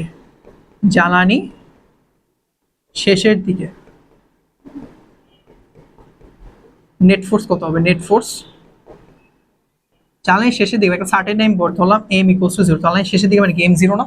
জ্বালানির শেষের দিকে এম 0, তার মানে আমার F prime equals to F minus W হবে VR DM by DT minus M G. কত হচ্ছে ভাই? আপনি এখন এম লিখছেন কেন, এমটি লিখেন না কেন? কারণ আমার এখানে এম এর ভ্যালু 0 হয়ে যাচ্ছে, তখন আমার এমটি ইকুয়ালস টু হচ্ছে হলো এম হয়ে যাচ্ছে, জাস্ট রকেটের পার্টসের ভর হয়ে গেছে। একটা সার্টেন টাইম পর জ্বালানি যখন শেষের দিকে যাবে তখন নেট ফোর্স হচ্ছে এটা, বুঝে গেছেন? এই তিনটা জিনিস যদি আমরা মনে রাখতে পারি তাহলে রকেটটা আমাদের জন্য মোটামুটি ক্লিয়ার, রকেটের আর কোনো ঝামেলা নেই। ঠিক আছে, এখান থেকে আমরা নিজের রকেটের ত্বরণ বের করে ফেলতে পারবো। ওকে, সো এই হচ্ছে কাহিনী রকেটের নেট ফোর্স, জ্বালানি শেষে রকেটের নেট ফোর্সটা বুঝলাম। তো চলো আমরা কিছু ম্যাথ দেখি রকেট নিয়ে। ওকে, দেখো ফার্স্টে দেখো কি বলছে, একটা কোশ্চেন আমি রাখছি, এটা নিজে রেখে লিখে রাখছি। 1500 কেজি জ্বালানি সহ একটি রকেটের মোট ভর হচ্ছে 20,000 কেজি। আচ্ছা, জ্বালানির ভর দিছে মানে এম দিছে, ভর দিছে, মোট ভর মানে কি টোটাল জ্বালানি সহ ভর এমটি দেওয়া আছে, মানে কি এম প্লাস এম আছে রকেটের পার্টস সহ।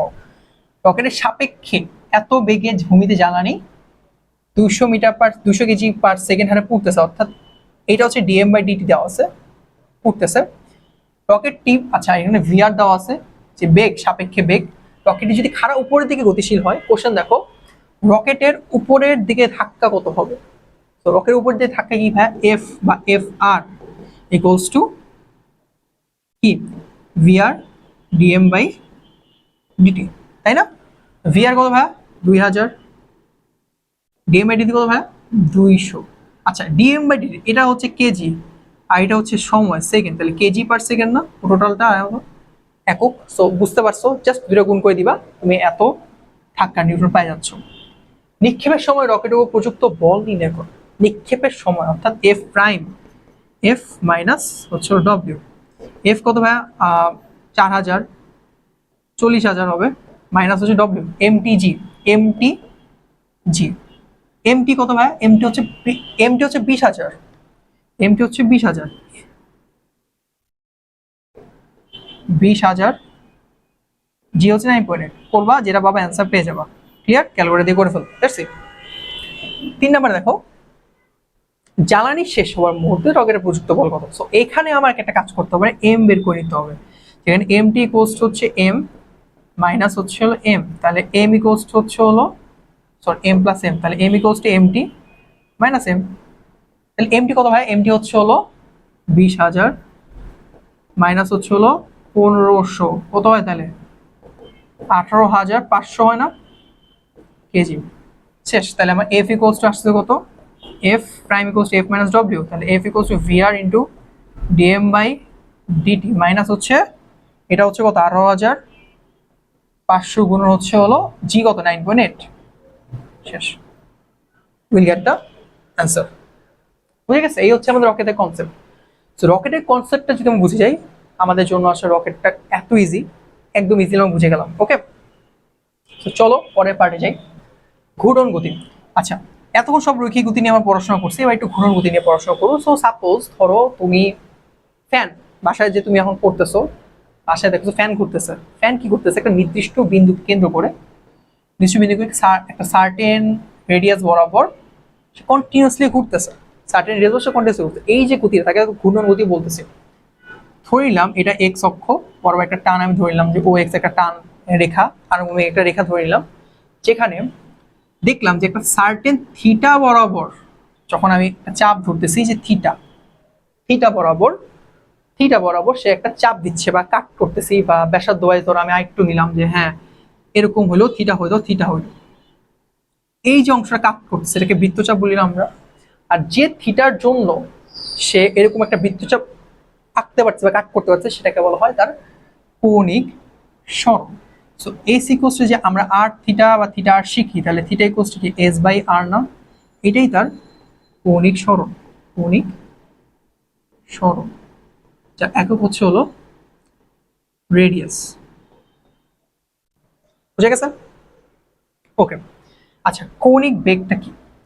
কৌণিক বেগটা হইতেছে তোমার যে কৌণিক বেগকে আমি প্রকাশ করছি ওমেগা দিয়ে, এটা বলতে বোঝাচ্ছে তোমার যে কৌণিক সরণটা আছে সেটা যদি অসম হয়, একদম সমান লেভেলে না হয়, তখন অতিক্রান্ত যে কৌণিক সরণ এবং কি সাথে তোমার যে অতিক্রান্ত যে সময়টা, তাদের রেশিওটাকে বলা হয় হচ্ছে হলো কৌণিক বেগ, অর্থাৎ ডি থিটা বাই ডিটি। অর্থাৎ তোমার যে কৌণিক সরণ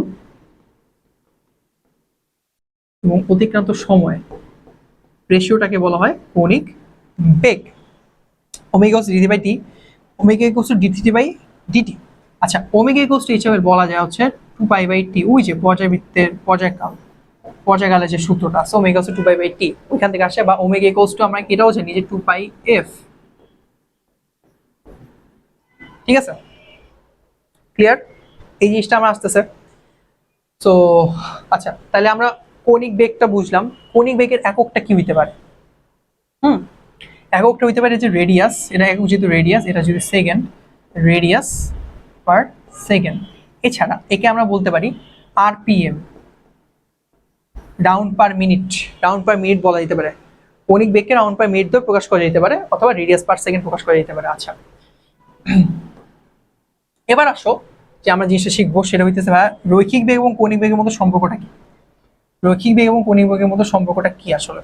আমরা তো জানি ভাই রৈখিক বেগ হচ্ছে ভি, রৈখিক বেগ হচ্ছে ভি, তাই না? ভি হচ্ছে রৈখিক বেগ। তাহলে এটার সাথে কি সম্পর্ক হইতে পারে আমার কৌণিক বেগের? আমরা দেখতেছি আমার একটা বস্তুর কণা যখন সে অতিক্রম করতেছে, ধর এইখান থেকে সে যাত্রা শুরু করে সে পুরো একটু ঘুরে আবার এখানে আসলো, এখানে আসলো, তাহলে সে কতটুকু জায়গা অতিক্রম করছে? 2πr, তার বৃত্তের পরিধির সমান জায়গা অতিক্রম করছে না? হ্যাঁ, কত সময় ধরলাম? এটা তো হলাম তার ওই সাইন, কি বলে এটাকে, পর্যায়কালের মতো, যে টোটাল আগে বিন্দুতে ফেরত আসার মতো, যে বিন্দু শুরু করছে সেই বিন্দুতে যাত্রা শেষ করছে, সে টোটাল সময় লাগে হচ্ছে টি সময়, টি সময় লাগে। ধরলাম পর্যায়কাল সময় হচ্ছে টি। অর্থাৎ আমার বেগের সূত্র কি? অতিক্রান্ত দূরত্ব বাই সময়, ভি ইকুয়ালস লেখা যায় 2πr/t। জিনিসটা বুঝতে পারছি যে একটা বৃত্তাকার কক্ষপথে যখন একটা কণা ঘুরতেছে, সে ইনিশিয়াল স্টার্ট থেকে আবার যখন সে আবার ঘুরে আবার সেই ইনিশিয়াল পয়েন্টে আসলো, সে কতটুকু জায়গা অতিক্রম করলো? 2πr, এবং সময়টা কত লাগলো? টি। কারণ কি, ওই যে আমরা পর্যাবৃত্ত ধর্ম থেকে দেখছি যে একটা বিন্দু জায়গা কণা যখন যাত্রা শুরু করে ওই বিন্দু ফেরত আসতে সময় লাগে পর্যায়কাল, ওই সময়টা পর্যায়কাল টি, টি সময় লাগে। ওকে, এখন টি ইকুয়ালস টু আমরা কি শিখতেছি? 2πr/v। ওকে, আবার ওইখানে আমরা অলরেডি জানলাম যে ওমেগা ইকুয়ালস টু 2π/t। তাহলে 2π, টি এর ভ্যালুটা এখানে শুধুমাত্র এখানে ইনপুট দিই, 2πr/v।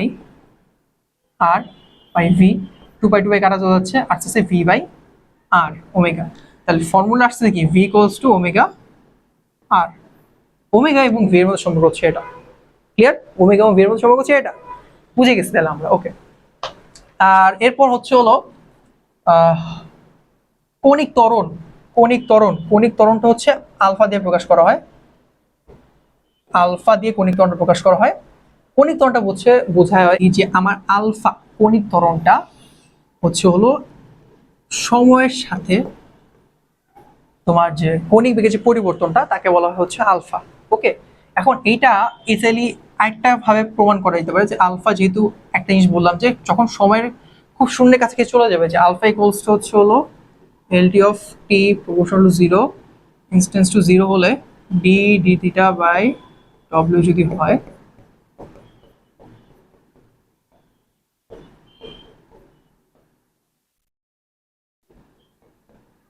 ঠিক আছে? তাহলে এখান থেকে জিনিসটা আসা হচ্ছে D theta, D square theta by DT square হচ্ছে আলফা।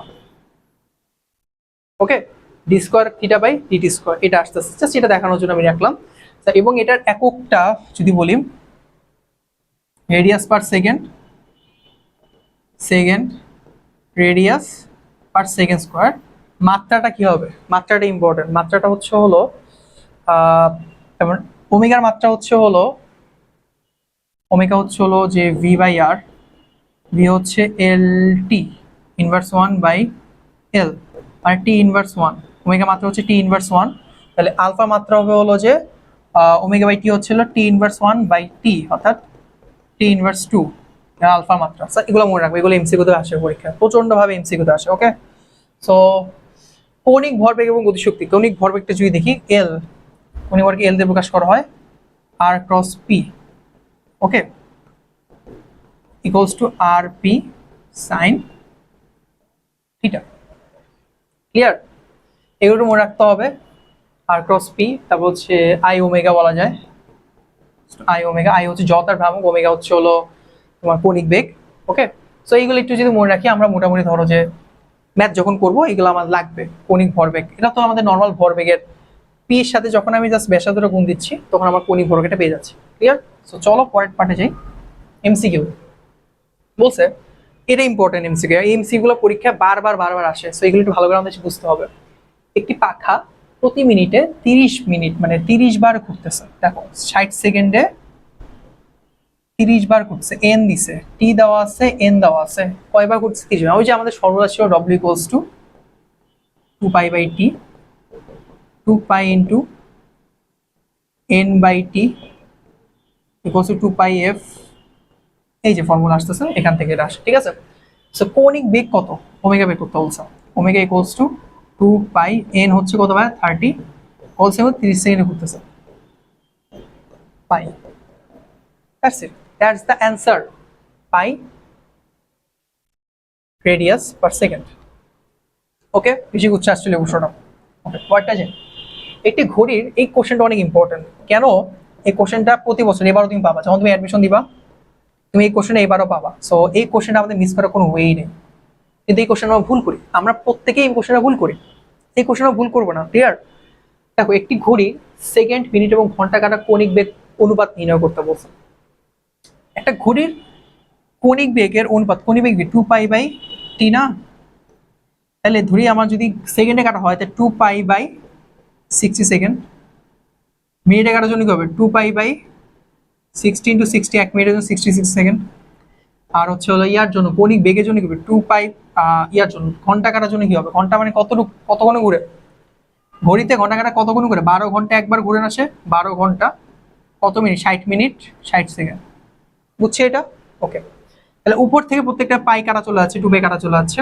তাই 1/60, 1/60 × 60, 1/12 × 60 × 60।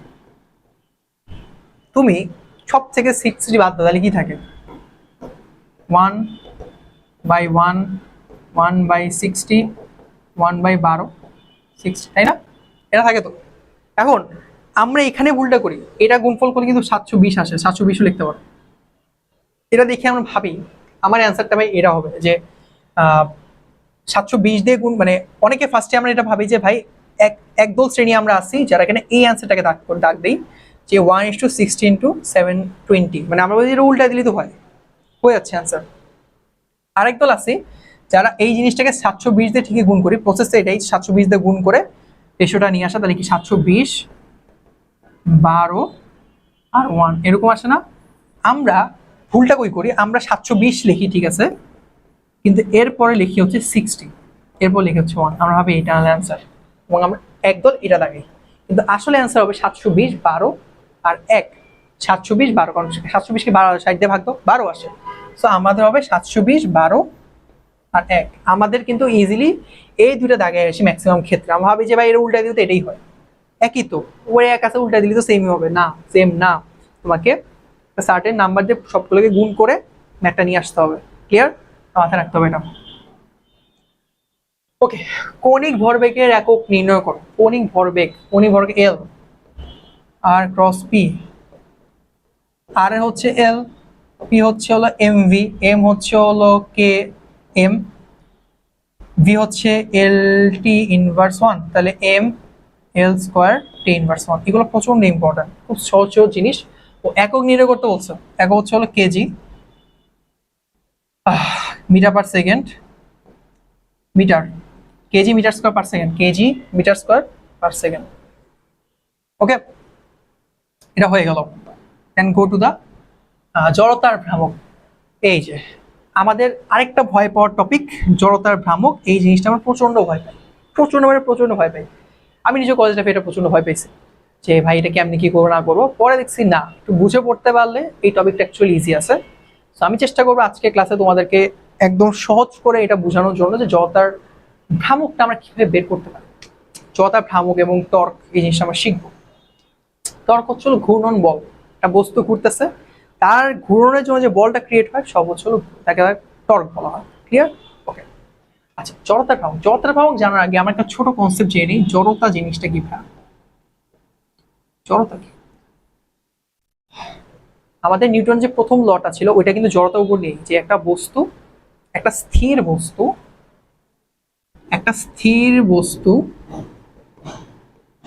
সবসময় কোনো বল প্রয়োগ না করলে সবসময় স্থির থাকতে চায়, আর একটা গতিশীল বস্তু যদি আমি বল প্রয়োগ না করি সবসময় সে গতিশীলই থাকতে চায়, ঠিক আছে, সারা জীবন সে গতিশীল থাকতে চায়। তাহলে এখন তুমি একটা জিনিস ইমাজিন করো বা তুমি এটা প্র্যাকটিক্যালি ভাবো, ধরো তুমি যে টেবিলে পড়াশোনা করতেছো, তুমি একটা টেবিলে বসে পড়াশোনা করতেছো বা খাটে পড়াশোনা করতেছো, ওকে, তোমার এটা সেই টেবিল, আর তোমার মাথার উপরে ফ্যান ঘুরতেছে, ওকে, ফ্যান ঘুরছে, ফ্যানটা তুমি অফ রাখছো, ফ্যানটা জাস্ট চলতেছে না। এখন তুমি খাটটাকে ধাক্কা দিছো, একটা খাটটা কি নড়বে? লাইক খাটটা কি তার জায়গা চেঞ্জ করে ফেলবে?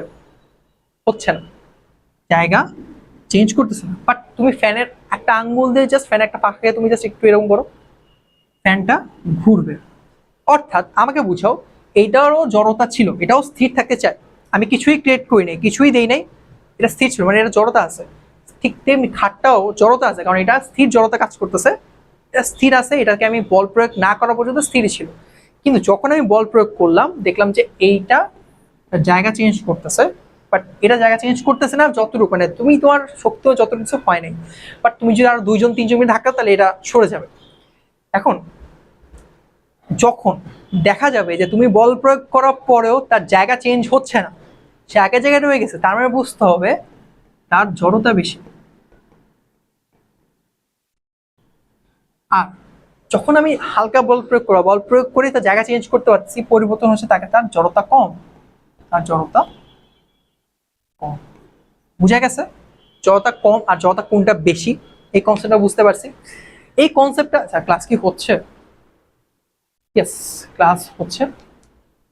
ওকে, সো এটা তো বুঝতে পারছি যে জড়তার ভ্রামকের ব্যাপারটা, মানে জড়তার ব্যাপারটা বুঝতে পারছি। এবার জড়তার ভ্রামক হচ্ছে হলো যখন বস্তুটা ঘুরবে, ঘূর্ণায়মান বস্তুর জন্য বস্তুর জড়তা হচ্ছে হলো এই জড়তার ভ্রামক। ঘূর্ণায়মান বস্তুর জন্য যে জড়তা কাজ করে তাকে তার জড়তার ভ্রামক বলে, সহজ হিসাব। সেম কনসেপ্টে জাস্ট ঘূর্ণায়মান বস্তুর জন্য কাজ করলে সেটা হলো জড়তা, জড়তার ভ্রামক হয়। আচ্ছা, এখন কিছু এক্সাম্পল আমরা যদি ধরি, একটু ক্লিন করি, এটা ক্লিন করে তোমাদের সুবিধা হবে।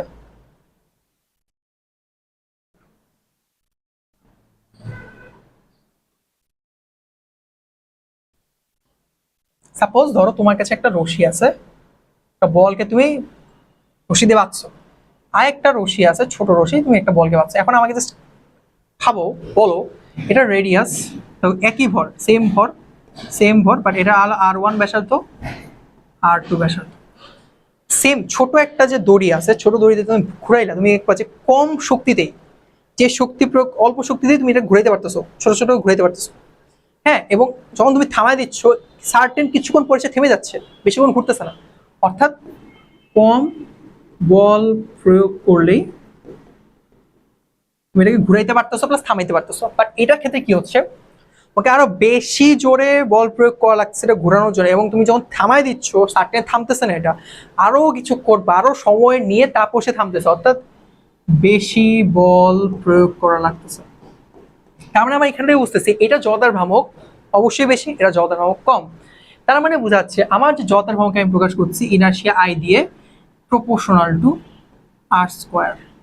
আর না, আর স্কোয়ার উপর ডিপেন্ড করে, রেডিয়াসের বর্গের উপর ডিপেন্ড করতেছে। অর্থাৎ তোমার যদি বর্গ বা রেডিয়াসটা 2r হয়, তাহলে তোমার ইনার্শিয়া বা তোমার জড়তা হয়ে যাবে হচ্ছে হলো 4 গুণ 4i হয়ে যাবে, 4 গুণ হয়ে যাবে, বুঝতে হবে। সো এই জিনিসটা আমাদের মাথায় রাখতে হবে যে কি হইতেছে, 4 গুণ হয়ে যাচ্ছে। সো এইটা গেল হলো রেডিয়াসের ক্ষেত্রে। এবার সেম জিনিসই তুমি কি করলা, ভাই আমি এবার একটু কাজ করব, ছোট কাজ, সেম লেন্থের ছোট বল,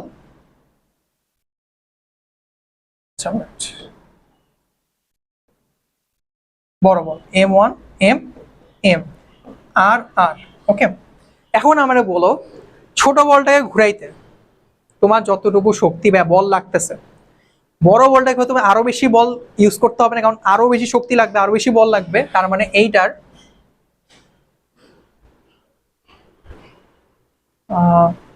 ওকে, আচ্ছা, তার মানে এইটার জড়তার ভ্রামক বেশি,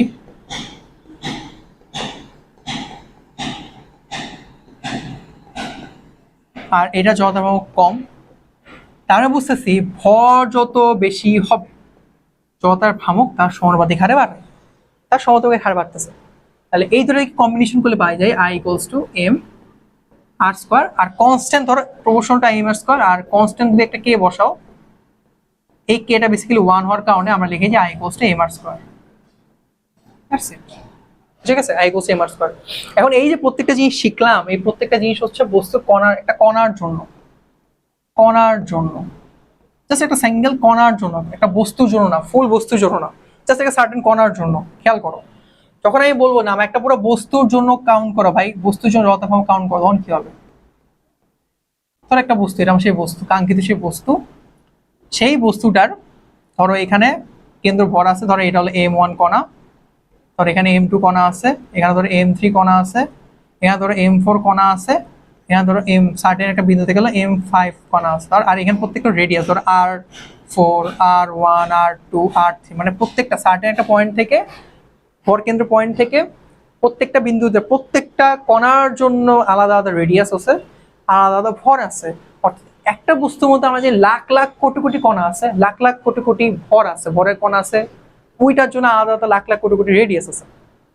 তখন আমাদের ফর্মুলাটা কি হবে তাহলে ভাই? এরকম হবে না যে m1 r1 square, m2 r2 square, m3 r3 square, এরকম এরকম এরকম অনেক ইনফিনিটি যাবে। এই জিনিসটাকে আমরা জিনিসটাকে সহজ করে নিয়ে আসছি। সহজ করছি কিভাবে? i equals to some of mi ri square. i দিয়ে বোঝাচ্ছে হলো যে সবগুলা কণাকে একসাথে ধরেছি, মানে টোটাল যতগুলো কণা আছে টোটাল কণাকে। এখন কথা হচ্ছে এটা তো আমরা এক্স্যাক্টলি বলতে পারবো না, তার জন্য কি করছে, এই জিনিসটাকে সহজ করার জন্য এই পুরো বস্তুটাকে একদম চিপসায়ে একটা কণার পরিমাণে নিয়ে আসছে। যে ধরো আমার বস্তুটা এভাবে ঘুরতেছে, সার্টেন সিঙ্গুলার পয়েন্ট থেকে কণার পরিমাণ নিয়ে আসছে, কণা সেখানে আমি ধরলাম হচ্ছে এম, ধরলাম এম, কণার পরিমাণ নিয়ে আসছে, ধরলাম এম, যেটা প্রত্যেকটা কণা বা লাখ লাখ কোটি কোটি কণা ভরের সাথে সামঞ্জস্য রেখে ধরা হয়েছে এম। এবং এর যে রেডিয়াসকে ধরা হয়েছে কে, এটাকে বলা হয় চক্রগতির ব্যাসার্ধ। চক্রগতির ব্যাসার্ধ, চক্রগতির ব্যাসার্ধটা সামঞ্জস্য রাখা হয়েছে এই যে আমার এত এত তো রেডিয়াস আমরা দেখতেছি, r1 r2 r3 r4 r5, এত তো রেডিয়াস আমার দেখা সম্ভব না। তো আমরা ওই সার্টেন পয়েন্ট থেকে আমার যে আমি পুরো জিনিসটাকে একটা কণা হিসেবে কাউন্ট করে ফেলছি, ওই বস্তুটার যে ডিস্টেন্সটা রেডিয়াস, ওইটাকে বলছি চক্রগতির ব্যাসার্ধ। ঠিক আছে, তখন আমার ফর্মুলাটা আসে i equals to m k square. বুঝা গেছে? তাহলে আমরা একটা জিনিস বুঝতে পারলাম, যখন আমরা কণা কাউন্ট করব, কণার জন্য আমাদের ফর্মুলা হবে হলো i equals to m r square, just একটা সিঙ্গেল কণার জন্য। আর যখন আমরা একটা বস্তু কাউন্ট করতেছি, বস্তু, তখন i equals to m k square, কারণ তখন আসতেছে আমার চক্রগতি ব্যাসার্ধ ব্যাপারটা। ক্লিয়ার? সো এই হচ্ছে আমাদের জড়তার ভ্রামক। ওকে, সো আমি জড়তার ভ্রামক আসলে অনেক কিছু আছে, বাট এত কিছু আমাদের প্রুফ টু আসে না পরীক্ষার মধ্যে। সো আমরা জাস্ট দেখবো যে জাস্ট আমি কিছু টার্মগুলো লিখছি যে আচ্ছা কোনটার জন্য জড়তার ভ্রামক কি হয়। তো এক একটা শেপের জন্য এক এক রকম জড়তার ভ্রামক থাকে। ঠিক আছে, যেমন আমি যদি একটা সরল দণ্ডের কথা বলি, সরল দণ্ড, এই সরল দণ্ড যখন একদম মাঝ অক্ষ বরাবর আমি ঘুরাবো, লাইক এরকম, এখানে একটা ধরো পয়েন্টে ধরো আমার কিছু একটা পেরেক মারলাম বা ধরো একটা স্ক্রু মারলাম, সেইটা ধরে আমি ঘুরাইতেছি, তাহলে কলমটা মাঝ বড় ঘুরবে না, এরকম মাঝ বড় ঘুরবে, ধরো এই আঙ্গুলের চারপাশে ঘুরতেছে এরকম, তখন আমার ফর্মুলাটা হবে 1/12 ml স্কোয়ার। ঠিক আছে, ml স্কোয়ার, এল হচ্ছে দৈর্ঘ্য। ওকে, যখন আমি যখন আমি বলবো যে না আমি এটা প্রান্ত দিয়ে ঘুরাবো, এই যে এরকম প্রান্ত দিয়ে ঘুরাবো, তখন সূত্র 1/3 ml স্কোয়ার। ওকে, এগুলো তোমাদের বইয়ে আছে, তোমাদের বইয়ে সুন্দর মতো ছক দেওয়া আছে। তোমাদের কাজ হচ্ছে বই থেকে বা কোশ্চেন ব্যাংকে যেখানেই আছে ছকগুলা থেকে ইম্পর্টেন্ট গুলা, মানে সবগুলাই কম বেশি জেনে রাখে, কারণ কোনটা যে দিয়ে দেবে পরীক্ষা বলা যায় না, কারণ এর বিষয় সবগুলো ইম্পর্টেন্ট, প্রত্যেকটা জিনিস ইম্পর্টেন্ট। তাই মোটামুটি ইম্পর্টেন্ট গুলো রাখছি। বৃত্তাকার চাকরি, ধর বৃত্তাকার চাকরি, এরা যদি অক্ষরও ঘুরে আর ভরকেন্দ্র বড় ঘুরে, তখন এই যে এরকম ভাবে ঘুরে, এরকম ভাবে ঘুরতেছে, হাফ mr স্কোয়ার। যখন সে প্রান্তবিন্দু বড় ঘুরবে তখন হবে 1/4 mr স্কোয়ার। ক্লিয়ার? ফাঁপা এবং নিরেট সিলিন্ডার, ফাঁপা সিলিন্ডার হলে কি হবে, ফাঁপা, সরি এখানে কিন্তু ফাঁপা না, এটা কিন্তু ফাঁপা না, সরি আমি চিত্র ভুল আঁকছি, এটা ফাঁপা না,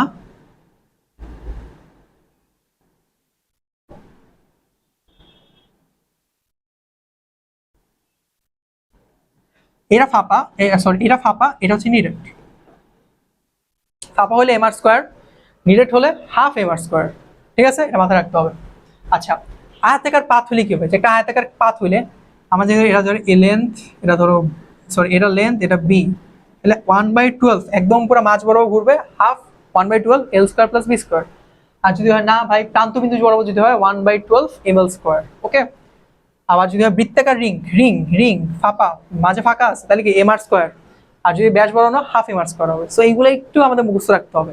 পরীক্ষায় এগুলার ডেরিভেশন পরীক্ষা দেয় না, কিন্তু ডিরেক্টলি এটা আসলে এমসিকিউ দেয়। আমরা এমসিকিউ দেখলে আমরা বুঝতে পারবো যে কি টাইপের এমসিকিউ এখানে দিচ্ছে। ওকে, দেখো একটি চাকার ভর দেওয়া আছে 5 কেজি, চক্রগতি ব্যাসার্ধ আছে 25 সেন্টিমিটার, জড়তার ভ্রামক কত হবে? তাই না?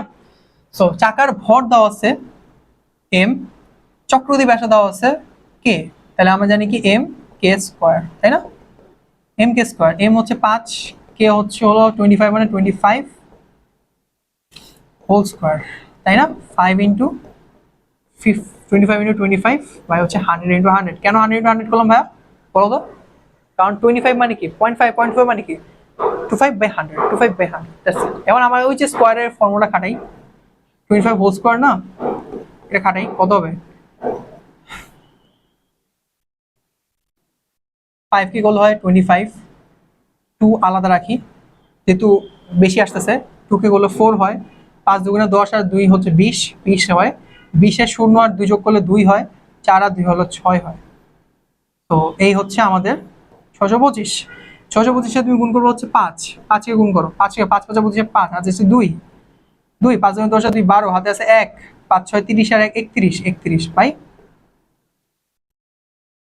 হ্যাঁ 4টা শূন্য হলে 0.3125, এই যে 0.3125। দেখো তুমি যদি স্কোয়ারের ট্রিক্সটা না জানতা, তুমি যদি এই যে আমরা স্কোয়ারের ট্রিক্সটা শিখাইছি, কিউবের ট্রিক্স শিখাইছি, তোমাদের শর্ট একটা শিখাইলাম, এটার কারণে তুমি কিন্তু খুব দ্রুত এটা বের করতে পারলা। তাহলে তোমার এভাবে বের করতে হচ্ছে 25 গুণন 25, এভাবে গুণ 5 5 আর 25 আর 5, 10 আর 2 12, 10 0 4 1 5, অনেক কষ্ট করে এনে বের করা, তবে আমরা এইভাবে বের করবো, তাড়াতাড়ি বের করে ফেলবো। তো এটা আমাদের এই জন্য হ্যান্ড ক্যালকুলেশন সিরিজটা ভালো করে দেখবো তোমরা, ক্লিয়ার? পরে দেখো এম ভরে, এটা খুব ইম্পর্টেন্ট একটা ম্যাথ। দেখো জাহাঙ্গীরনগর সরি জগন্নাথে আসছে, জগন্নাথে আসছে। দেখো এম ভরে এবং আর ব্যাসার্ধে একটি নিরেট সিলিন্ডারের নিজক্ষের সাপেক্ষে চক্রতি ব্যাসার্ধ কত? আচ্ছা, এম ভর এবং আর ব্যাসার্ধের একটি নিরেট সিলিন্ডার যখন বলে দিচ্ছে, আমরা দেখি তো ভাই ছকে কি আছে, নিরেট সিলিন্ডারের জন্য কত দেওয়া হচ্ছে হাফ এম আর স্কোয়ার, নিরেট সিলিন্ডারের জন্য half M R square, half M R square হবে, চক্রবর্তী ব্যাসার্ধ কত বের করতে বলছে, হাফ এম আর স্কোয়ার, তাহলে এম ইন্টু চক্রবর্তী ব্যাসার্ধ তো হাফটা থাকে না, আর এর নিচে লেখা যায় কি r/2, r/√2 হোল স্কোয়ার, কারণ আমাকে 2 কে যদি √2 করে √2 হোল স্কোয়ার সেই 2 তুই আসে, সো সেম কি আসতেছে r/√2 স্কোয়ার ইন্টু এম, মানে হলো এটাকে এম কে স্কোয়ার হিসেবে তুলনা করা যেতে পারে, কে ইকুয়ালস কত r/√2, r/√2, আনসার ক্লিয়ার? আচ্ছা এবার আসো আমাদের আরেকটা গুরুত্বপূর্ণ টপিক, ব্যাংকিং কোণ, প্রায় শেষের দিকে এসে পড়ছি, এটার পর আরেকটা টপিক আছে এরপর শেষ আমাদের। সো শুরু আগে একটা 2 মিনিট একটা ব্রেক দিই। আচ্ছা তোমার সবাই অ্যাডমিশন প্রিপারেশন নিচ্ছ, শুরু হয়েছে মাত্র, এটা বলতে গেলে তোমাদের ফার্স্ট উইক চলতেছে, অলরেডি আগে 2টা ক্লাস হয়েছে, এটা তোমাদের 3 নাম্বার ক্লাস। সো অ্যাডমিশন শুরুর সময় তোমাদের ভাবনা চিন্তা থাকে না ভাই কিভাবে শুরু করব, কিভাবে পড়লে আমরা আসলে ভালো কিছু করতে পারবো, আর ভালো একটা রেজাল্ট করতে পারবো, এটা মাথা থাকে না। তো আমি জাস্ট আমার একটা এক্সপিরিয়েন্স শেয়ার করি যে আমি আসলে অ্যাডমিশন টাইমে কিভাবে শুরু করছিলাম। ফার্স্ট অফ অল অ্যাডমিশন যখন শুরু হয়েছে, আমি তো ইঞ্জিনিয়ারিং প্রিপারেশন নিয়েছিলাম, সো আমি উদ্ভাসের সাথে শুরু করছিলাম। তখন আসলে আমাদের ব্যাপারটা কি ছিল, অনলাইনের ব্যাপারটা ছিল না, ওই প্রথমবার আমাদের অনলাইন, আগে তো অনলাইন ছিল না কোনোদিন, ওই প্রথম অনলাইনের ব্যাপারটা সৃষ্টি হয়, মানে সিস্টেমে পড়ানোর জন্য অনলাইনে আমাদের এই কোচিংটা হয় আর কি, অ্যাডমিশন ক্লাসটা করতে। আমি আসলে অ্যাডমিশনের একটা জিনিস ফিক্স করছিলাম যে আমি যেহেতু পিসিএম, ফিজিক্স কেমিস্ট্রি ম্যাথ, এই 3টার উপর বেশি জোর দিয়ে পড়ছি। আমি পড়ার স্ট্র্যাটেজি কিভাবে খেয়াল করতাম যে একটা টপিকে যখন আমি ক্লাস করতাম, ধরো আমি একটা ক্লাস করলাম আজকে, তখন তুমি যে ক্লাসটা করলা, এই ক্লাসটা আমি করলাম, করার পরই ডিরেক্ট আমি চলে যেতাম আমার মেইন বইয়ে। আমি মেইন বই থেকে দেখতাম যে কোন কোন এই যে টপিকগুলো পড়া হয়েছে, সেই টপিকের কোন কোন ইম্পর্টেন্ট ম্যাথগুলো তারা দেখায় নেই, বই আছে কিন্তু ওরা দেখায় নেই, সেই ম্যাথগুলো আমি বই থেকে দেখতাম, ম্যাথগুলো দেখতাম মেইন বই থেকে, মোটামুটি শিখে ফেলতাম যে আচ্ছা এই ম্যাথ আমি শিখছি। দেন ডিরেক্টলি চলে যেতাম কোশ্চেন ব্যাংক থেকে ইম্পর্টেন্ট ম্যাথগুলো, মানে সবগুলো ম্যাথই করতাম, একটা সব ম্যাথ করতাম। যে ম্যাথ পারতাম না, ধরো একটা ম্যাথ আমি 1 2 3 4 5 5টা ম্যাথ আছে, এর মধ্যে ধরো আমি 1 নম্বর পাই নাই, 2 নম্বর পারছি, 3 নম্বর পাই নাই, 4 নম্বর পারছি, 5 নম্বর পারছি, ধরো আমি 1 আর 3 পারি নাই, সে সুন্দর মতো এটাকে মার্ক করতে হবে, ভাই এই জিনিসটা আমি পারি নাই। যখন আমি পুরো একবার কোশ্চেন ব্যাংক পড়া শেষ হইলো, বাট এটা খুব টাফ ছিল ইঞ্জিনিয়ারিং এর জন্য যে একবার ওই ক্লাসের পরে ওই দেখে ওই পুরো কোশ্চেন একবার চ্যাপ্টার কোশ্চেন শেষ করা প্রচন্ড টাফ ছিল। মাঝে মাঝে হয়েছে, মাঝে মাঝে হয় নাই, বাট যতটুকু হয়েছে ক্লিয়ারলি পড়ার চেষ্টা করছি, এরপর ওই মার্ক করছি যেগুলো পারতাম, সেই মার্কগুলো আমি আবার পরের দিন সকালে আবার উঠেই রিভাইজ দিতাম। তবে হ্যাঁ, আমি এই জিনিসগুলো পারি নাই, আমি আরেকবার দেখি। এভাবে করে আমি এই ম্যাথসগুলা বা ইম্পর্টেন্ট টপিকগুলা মেমোরাইজ করছি। সো তোমার এখান থেকে একটা লার্নিং হইতে পারে যে তুমি যখন এই ক্লাসটা করলা, তুমি শিখলা অনেক কিছু, তুমি সবটুকু খাতা নিয়ে লিখলা, বুঝলা, এমসিকিউ করলা, ডিরেক্ট চলে যাও মেইন বইয়ে। মেইন বইয়ে গিয়ে মেইন বইয়ের ইম্পর্টেন্ট অনেক কিছু আছে, অনেক আরো কিছু ছোট ছোট ছোট ইনফরমেশন আছে যেটা হয়তো আমি এখানে দিতে ভুলে গেছি বা আমি রাখছিলাম, মানে আমি হয়তো ভুলে গেছি বলতে, সেইগুলা আবার মেইন বই থেকে একটু দেখে নাও, মার্ক করে দেখে নাও। দেন ডিরেক্ট চলে যাও কোশ্চেন ব্যাংকে, কোশ্চেন ব্যাংক সলভ করো, যে কোশ্চেন পারছো না সেই কোশ্চেন সলভ করো। পারবা না, স্বাভাবিক, অনেক কোশ্চেন ছিল পারবা না, বুঝবা না ট্রিক্স কেমনে কাজ করে, সেগুলো তুমি আমাদের ডাউট সেকশনে দাও, আমাদের ডাউট সেকশনে দাও, ভাই আমরা তোমাদের সলভ করে দেবো, সুন্দর কথা সলভ করে দেবো। তারপর ওগুলো মার্ক করলা, পারলা না যেগুলো সেগুলো আবার পরের দিন ঘুম থেকে উঠে সেগুলো রিভাইজ দাও। দেখবা যে তোমার একটা ভালো ওই চ্যাপ্টারের উপর একটা ভালো দক্ষতা অর্জন হয়ে গেছে। তুমি কনসেপ্টটা বুঝলা, মেন বই পড়লা, দেন তুমি কোশ্চেন ব্যাংক সলভ করে ডাউটস গুলো ক্লিয়ার করলা, ওগুলো রিভাইজ দিলা। বিলিভ করো তুমি টপ 5 স্টুডেন্ট ক্যান্ডিডেটের মধ্যে এসে পড়বা প্রিপারেশনের জন্য। টপ 5 এর মধ্যে তুমি যদি এটা কন্টিনিউয়াসলি করতে পারো 14 সপ্তাহ, তোমাদের টার্গেট থাকতে হবে 14 উইক। 14 উইকে তোমার 14 বা 15 উইকের মধ্যে তোমার সব কিছু শেষ হবে, মানে 2 মাসে। আমরা 14 উইক বা 15 উইকের সিস্টেমে ধরেছি তোমাদের জন্য, সব তুমি একদম এই বেসিসে আগাবা, শেষ করবা, বিলিভ করো। এরপর তুমি আর মেইন বই পর ধরার সময় পাবা না। এই যে মেইন বই এখন পড়তেছো, এরপর একবারও মেইন বই পড়ার সময় পাবা না। এরপর জাস্ট ওই যে ইম্পর্টেন্ট জিনিসগুলো তুমি মার্ক করছো মেইন বইয়ের মধ্যে, প্লাস হচ্ছে কোশ্চেন মার্ক করছো, এগুলোই পড়তে পারবা, সেগুলো রিভাইজের সময় থাকবে তোমার হাতে। তো এই কাজটা করো, তুমি অনেকের থেকে অনেক আগে থাকবা, অনেক স্টুডেন্ট থেকে অনেক আগে থাকবা, বিলিভ করো। জাস্ট এই ভাইয়ের কথাটা শোনো, স্ট্র্যাটেজি ফলো করো যদি। ওকে, সো ব্রেক টাইমে আমরা একটু স্ট্র্যাটেজি সম্পর্কে জানলাম। ওকে, সো চলো আমরা শুরু করি। আমার গলা হয়তো একটু বসে যেতে পারে। ওকে, সো ব্যাংকিং কোন, এটাও আমাদের আরেকটা গুরুত্বপূর্ণ টপিক। এই চ্যাপ্টার আরেকটা গুরুত্বপূর্ণ টপিক যদি বলি, একদম স্পেসিফিক 2-3 টপিক কথা যদি বলি, ব্যাংকিং কোন, কৌণিক বেগ, আর হচ্ছে বলের ঘাত, এই 3টা থেকে কোশ্চেন আসেই মাস্ট। ঠিক আছে, তার মধ্যে এই যে ব্যাংকিং কোন একটা।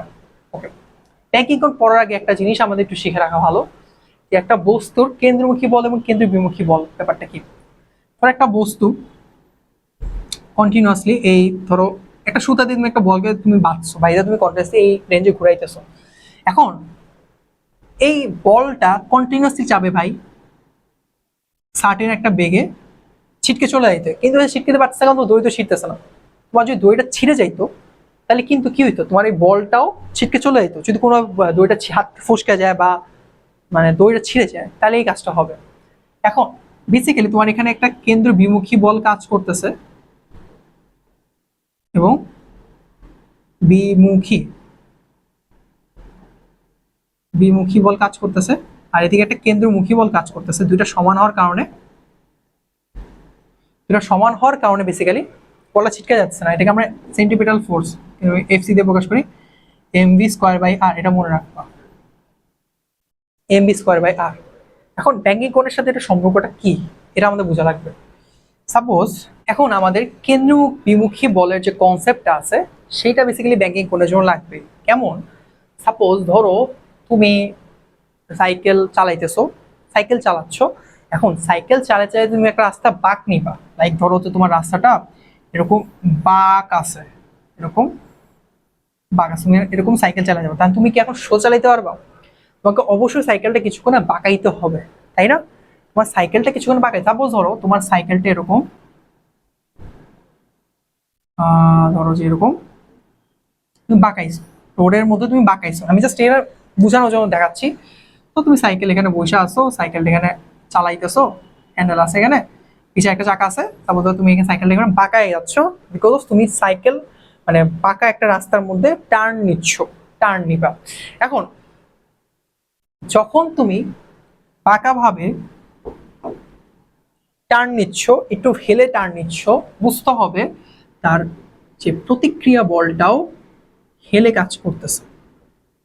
প্রতিক্রিয়া বলটা কিভাবে হেলে কাজ করে, আমরা একটু আগে ওই যে শুরুতে বলছিলাম যে একই সমতলে একটা তল যদি অনুভূমিক হয় তার প্রতিক্রিয়া বল তার ডিরেক্টলি উপরে কাজ করে, নিচ থেকে উপরে কাজ করে, এরকম না? যেহেতু তুমি বাঁকাভাবে টান নিচ্ছ, তোমার প্রতিক্রিয়া বল বাঁকাভাবে কাজ করতেছে। তার মানে এখানে ওজন যেটা কাজ করছে এম জি, তার সাথে বেসিক্যালি কাজ করছে থিটা। ওকে, তাহলে এর অপোজিট যেটা কাজ করবে সেটাকে বলা হচ্ছে হলো, যেহেতু আর আছে এটা আর, আমি আমি যে সাপোজ ধরলাম এটা ওজন না, তাহলে আমি ধরলাম যে কিছুক্ষণ জল ধরলাম এটা ওজন না, এটা ওজনই কিন্তু ধরলাম। এটা যদি আর হয় তাহলে এই অংশটা কি হয় ভাই, আর কস থিটা না, আর কস থিটা, তাহলে এই পার্টটা কি হবে ভাইয়া, আর সাইন থিটা, যেহেতু তুমি এদিকে মোড় নিচ্ছ আর সাইন থিটা। ওকে, তার মানে আমি যদি জিনিসটাকে একদম এভাবে ভাবি, এইরকম আর, এটা হচ্ছে আর কস থিটা, এটা যেহেতু থিটা, আর সাইন থিটা, আমি উল্টা মানে উপরে নিয়ে গেলাম জিনিসটা, পুরো অংশ উপরে নিয়ে গেলাম। নিচে কাজ করছে কি ভাই, এম জি, ওজন কাজ করছে, যেটা বললাম যে নিচে ওজন কাজ করতেছে। তাহলে রাস্তা তো এদিকে, তাহলে এই যে বস্তুটা ছিটকে যায়, আমি যদি বললাম যে সোজা যাব, আমি বাঁকাবো না সোজা যাবো, তাহলে কি হবে, তুমি বেসিক্যালি কেন্দ্র বিমুখী বলের কারণে ছিটকে যাবা। ছিটকে কোন দিকে যাবা ভাইয়া, অপোজিট দিকে যাবা, এই যে এদিকে যাবা, ইকালিগান ইউজ করলাম, অপোজিট দিকে যাবা, এবং এটা হচ্ছে M V square by R. Clear? তার মানে আমরা এখান থেকে কি পাইতেছি, সাপোজ এটা আরেকবার ভাবো, আরেকবার একটু বোঝার চেষ্টা করো। তুমি সাইকেল চালাইতেছো, তুমি একটা সরু একটা বাঁকা রাস্তা পাইছো যেখানে তোমার বাঁক নিতে হবে, আমি তোমাকে দেখাইলাম তুমি বাঁক নিচ্ছ, বাঁক নেওয়ার কারণে কি হচ্ছে, তোমার যে প্রতিক্রিয়া বলটা সেটা কি হচ্ছে, বেঁকে যাচ্ছে, থিটা কোণে বেঁকে যাচ্ছে, তুমি তো থিটা কোণে বাঁকছো। ওই যে আমরা কার রেসিং দেখি না, বাইক রেসিং দেখি, দেখবো যে যখন বাঁক নিবে সে কিন্তু স্পিড কমায় না, সে স্পিড না কমায় সে যতটুক পারে হেলে যায়, কেন, যাতে সে করে ওই যে রাস্তা থেকে ছিটকে না যায়, কারণ যদি রাস্তা থেকে ছিটকে তার তো রেস শেষ, ছিটকে না যাওয়ার জন্য থিটা কোণে বাঁকায় যাচ্ছে, এবং ওইটা তার প্রতিক্রিয়া বল যে কাজ করতেছে। এই যে প্রতিক্রিয়া বলটা কাজ করছে যেটা থিটা কোণে, ওইটা হচ্ছে, যেহেতু থিটা কোণের সাথে আছে অনেকে বলে আর কস থিটা, আর উলম্ব অংশটাকে বলছি আর সাইন থিটা, অর্থাৎ এই আনুভূমিকে কাজ করতেছে হচ্ছে আর সাইন থিটা, আর উলম্বতে কাজ করছে আর কস থিটা, যেটা কিনা তার এই এম জি সমান, এটা একটু মুছি বুঝবো তাইলে সুবিধা হবে, তার ওজনের সমান এম জি সমান, অর্থাৎ এখান থেকে দুইটা পয়েন্ট পাচ্ছি, একটা পয়েন্ট হচ্ছে হলো R cos theta equals to M G. এই যে আমার সাইকেলটা চলতেছে তার ওজনটা ধরে রাখে কোন অংশ, ওজন আমার যে সাইকেল বা আমি সহজে সাইকেলের ভর বা ওজনটা আছে, সাইকেল সহজে ওজন, তার ওজন ধরে রাখা হচ্ছে হলো আর কস থিটা। এটা ডিরেক্টলি এমসিকিউ দিয়ে দেয়, কোন উপাংশটা একটা বস্তুর ওজন ধরে রাখে যখন একটা রাস্তা সে বাঁকে বাঁকা রাস্তা দিয়ে যখন সে টার্ন নেয় তখন, এটা ঠিক আছে। আর আর কস থিটা, আর কস থিটা হচ্ছে এমজি আর কস থিটা। আরেকটা হচ্ছে বস্তুটা যে ছিটকে না যায়, যাতে আমি ছিটকে না যাই তার জন্য কাজ করা হচ্ছে হলো R sine theta equals to M V square by R. এই যে এইটা এবং এইটা অপোজিটলি সমান হওয়ার কারণে এই বস্তুটা বা তুমি সাইকেল থেকে বা সাইকেল সহ ছিটে যাচ্ছ না, তুমি রাস্তায় চাইতে পারতেছো, because of R sine theta equals M V square R by R এর জন্য। এই দুটাকে তুমি ভাগ দাও, 2 ডিভাইড বাই 1 করো, কি বাবা, sine theta by sine theta R কাটা যাচ্ছে, sine theta by cos theta tan theta equals হচ্ছে হলো M V square by R by হচ্ছে এম জি, এম এম কাটা চলে যাচ্ছে V square by R G পাইতেছো, দ্যাটস তাই সূত্র। এটাই হলো আমার সেই কাঙ্ক্ষিত সূত্র, বুঝে গেছে? সেই কাঙ্ক্ষিত সূত্র হচ্ছে এটা, যে tan theta equals to tan theta equals to V square by R G, we get the formula. বুঝে গেছে? এ হচ্ছে আমাদের সেই কাঙ্ক্ষিত ফর্মুলা। ওকে, সো এটা গেল। আচ্ছা, এছাড়া আচ্ছা, তো এই হচ্ছে আমাদের সেই কনসেপ্টটা, যে টেন থিটা ইকুয়ালস টু হচ্ছে V square by R G, সেখানে ভি এর ভ্যালু হচ্ছে হলো, বলতে পারো যে tan theta into R G root, আবার যদি মিউ ইকুয়ালস টু কি, ফ্রিকশন হলে কি হবে, টেন থিটা সমান না mu, V equals to mu R G. পরীক্ষায় কোশ্চেনটা আসে যে বেগের ভ্যালু কত হইলে সেটা কোনো অ্যাকসেন্ট করবে না, তো ভি এর value less than equal mu R G হওয়া লাগবে, তাহলেই অ্যাক্সিডেন্ট করবে না। ঠিক আছে, এ হচ্ছে আমাদের মাথায় রাখতে হবে। আরেকটা ইয়ে আছে, সেটা হচ্ছে হলো পিচ ঢালা রাস্তার প্রশস্তর একটা পার্ট আছে, আমি এটা ইরেজ করে বসাই।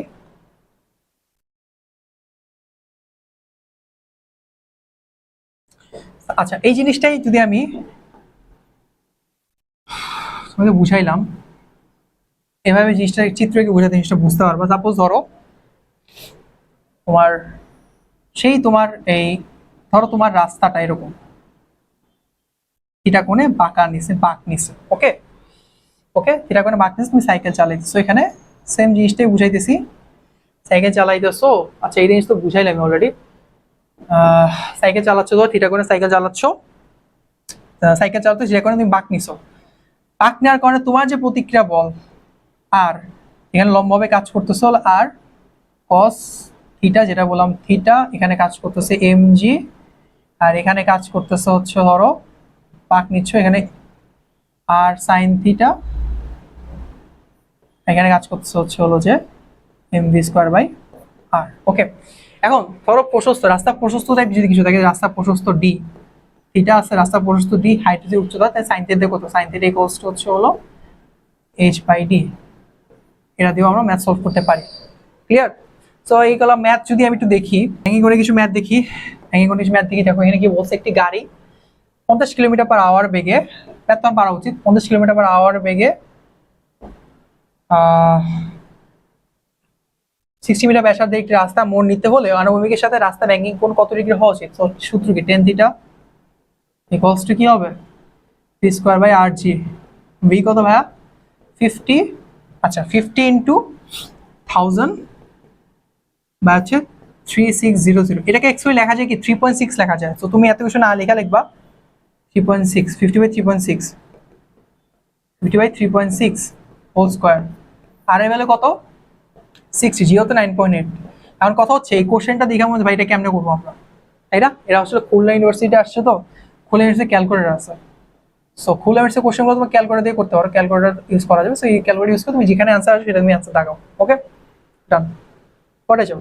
আচ্ছা এখানে বলছে যে একটি রাস্তা 65.35.31 মিটার ব্যাসার্ধ ব্যাক নিয়েছে, ওই রাস্তা চওড়া ডি, চওড়া এবং হলো ভেতরে কিনা হতে বাইরে কিনা হচ্ছে এত উঁচু, এইচ দেওয়া আছে 0.5 মিটার। আচ্ছা বিশটা বুঝাই, এই জিনিসটা এরকম আসে, থিটা এটা যদি ডি হয়, এটা যদি এইচ হয়, সাইন থিটা এভাবে আসে ডি বাই এইচ। ঠিক আছে, এটা হচ্ছে প্রশস্ত, এটা হচ্ছে উচ্চতা। সর্বোচ্চ কত মিটার পার সেকেন্ড বেগে ওই স্থানে নিরাপদ স্থান ব্যাগ নিয়ে কি বলি বাঁক নিতে পারবে? আচ্ছা ফার্স্টে তুমি কি করবা, থিটা বের করো।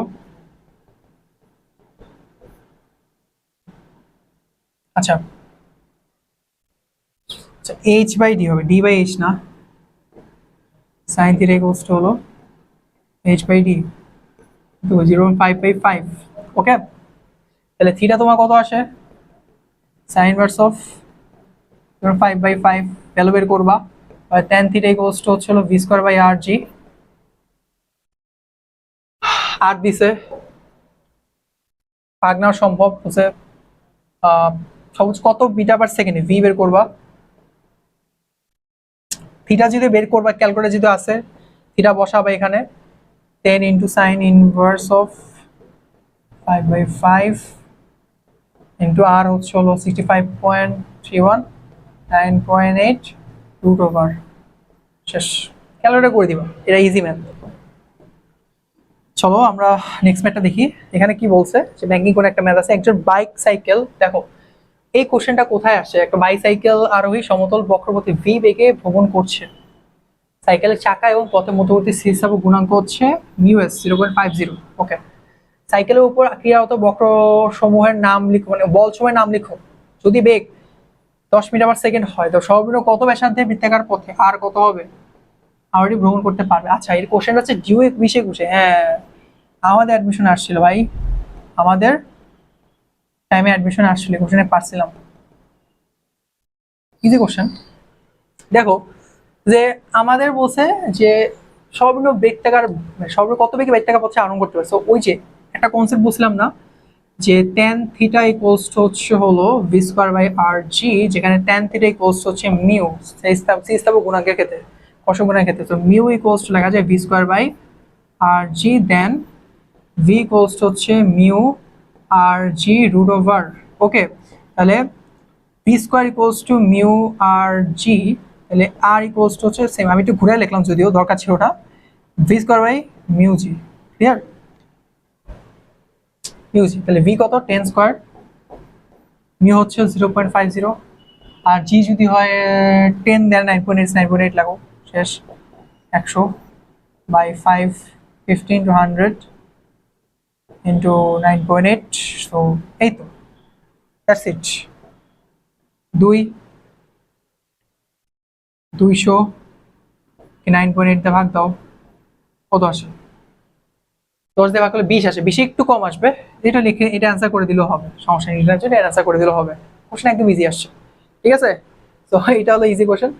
পরেরটা যাই, সংঘর্ষ। আচ্ছা সংঘর্ষ আমাদের লাস্ট টপিক সংঘর্ষ। দেখো সংঘর্ষ আমি কিছু জিনিস লিখে রাখছি, একমাত্রিক সংঘর্ষ, একমাত্রিক সংঘর্ষের ফর্মুলা হচ্ছে এটা, ডিরেক্টলি হচ্ছে এটা হলো ফর্মুলা একমাত্রিক সংঘর্ষের, যে এম হ্যাঁ এম ইউ1 এম1 ইউ1 plus M two U two equals to এম1 প্লাস ভি1 প্লাস এম টু ভি2।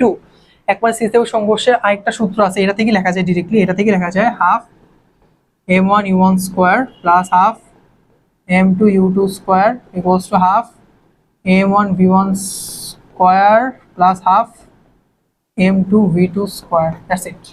একবার শেষ বেগ ডিরেক্ট দুটো ফর্মুলা আছে, ইউজ করতে পারো, v1 equals to m1 minus m2, মনে রাখা উপায় হচ্ছে 1 হলে 1 হবে এখানে, m1 প্লাস m2 বা m1 plus m2 plus u1 plus 2m2 u2, আর নিচে m1 plus m2 m1 plus m2 হবেই।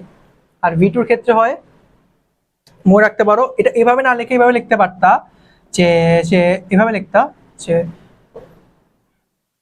এই যে আগেটা লিখতা যে v2 equals to m2 minus m1 by m1 plus m2 u2, আর হচ্ছে 2m1 plus m2 plus u2, মানে এইটা ইরেজ করো, এটা আগে লিখলা, প্লাস হচ্ছে হলো যে হ্যাঁ 2m2 2m1 u1 by m1 plus m2, that's it. এটা লিখলেও হইতো, একই কথা।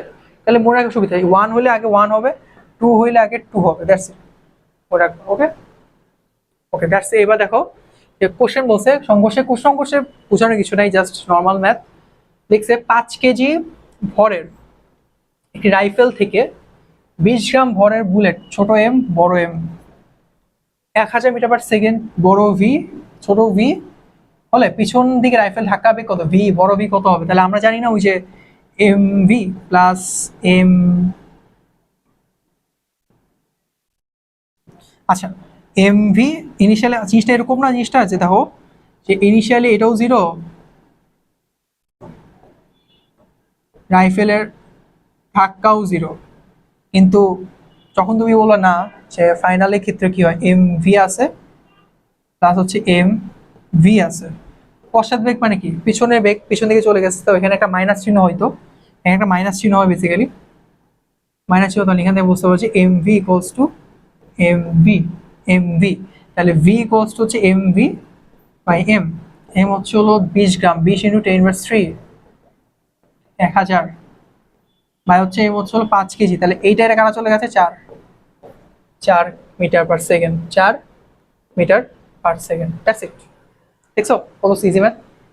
আচ্ছা পরেরটা দেখো, যে এটা অনেক ইম্পর্টেন্ট ম্যাথ। 4 কেজি ভরে একটি বস্তু সাস্টে আসছে, দেখো সাস্টে 19-20 আসছে, একটি বস্তু 2i প্লাস 3j, এইটা একটু আননোন লাগতেছে না ভাই, এটা তো বেগ নেই, এটা উপাংশ দেওয়া আছে, 2i plus 3j metre per second এবং 6 কেজি ভরে একটি বস্তু minus 4i minus 6j metre per second বেগে চলাকালীন হলে সংযুক্ত হয়েছে, আর এবার বোঝাচ্ছে কত বেগে চলবে।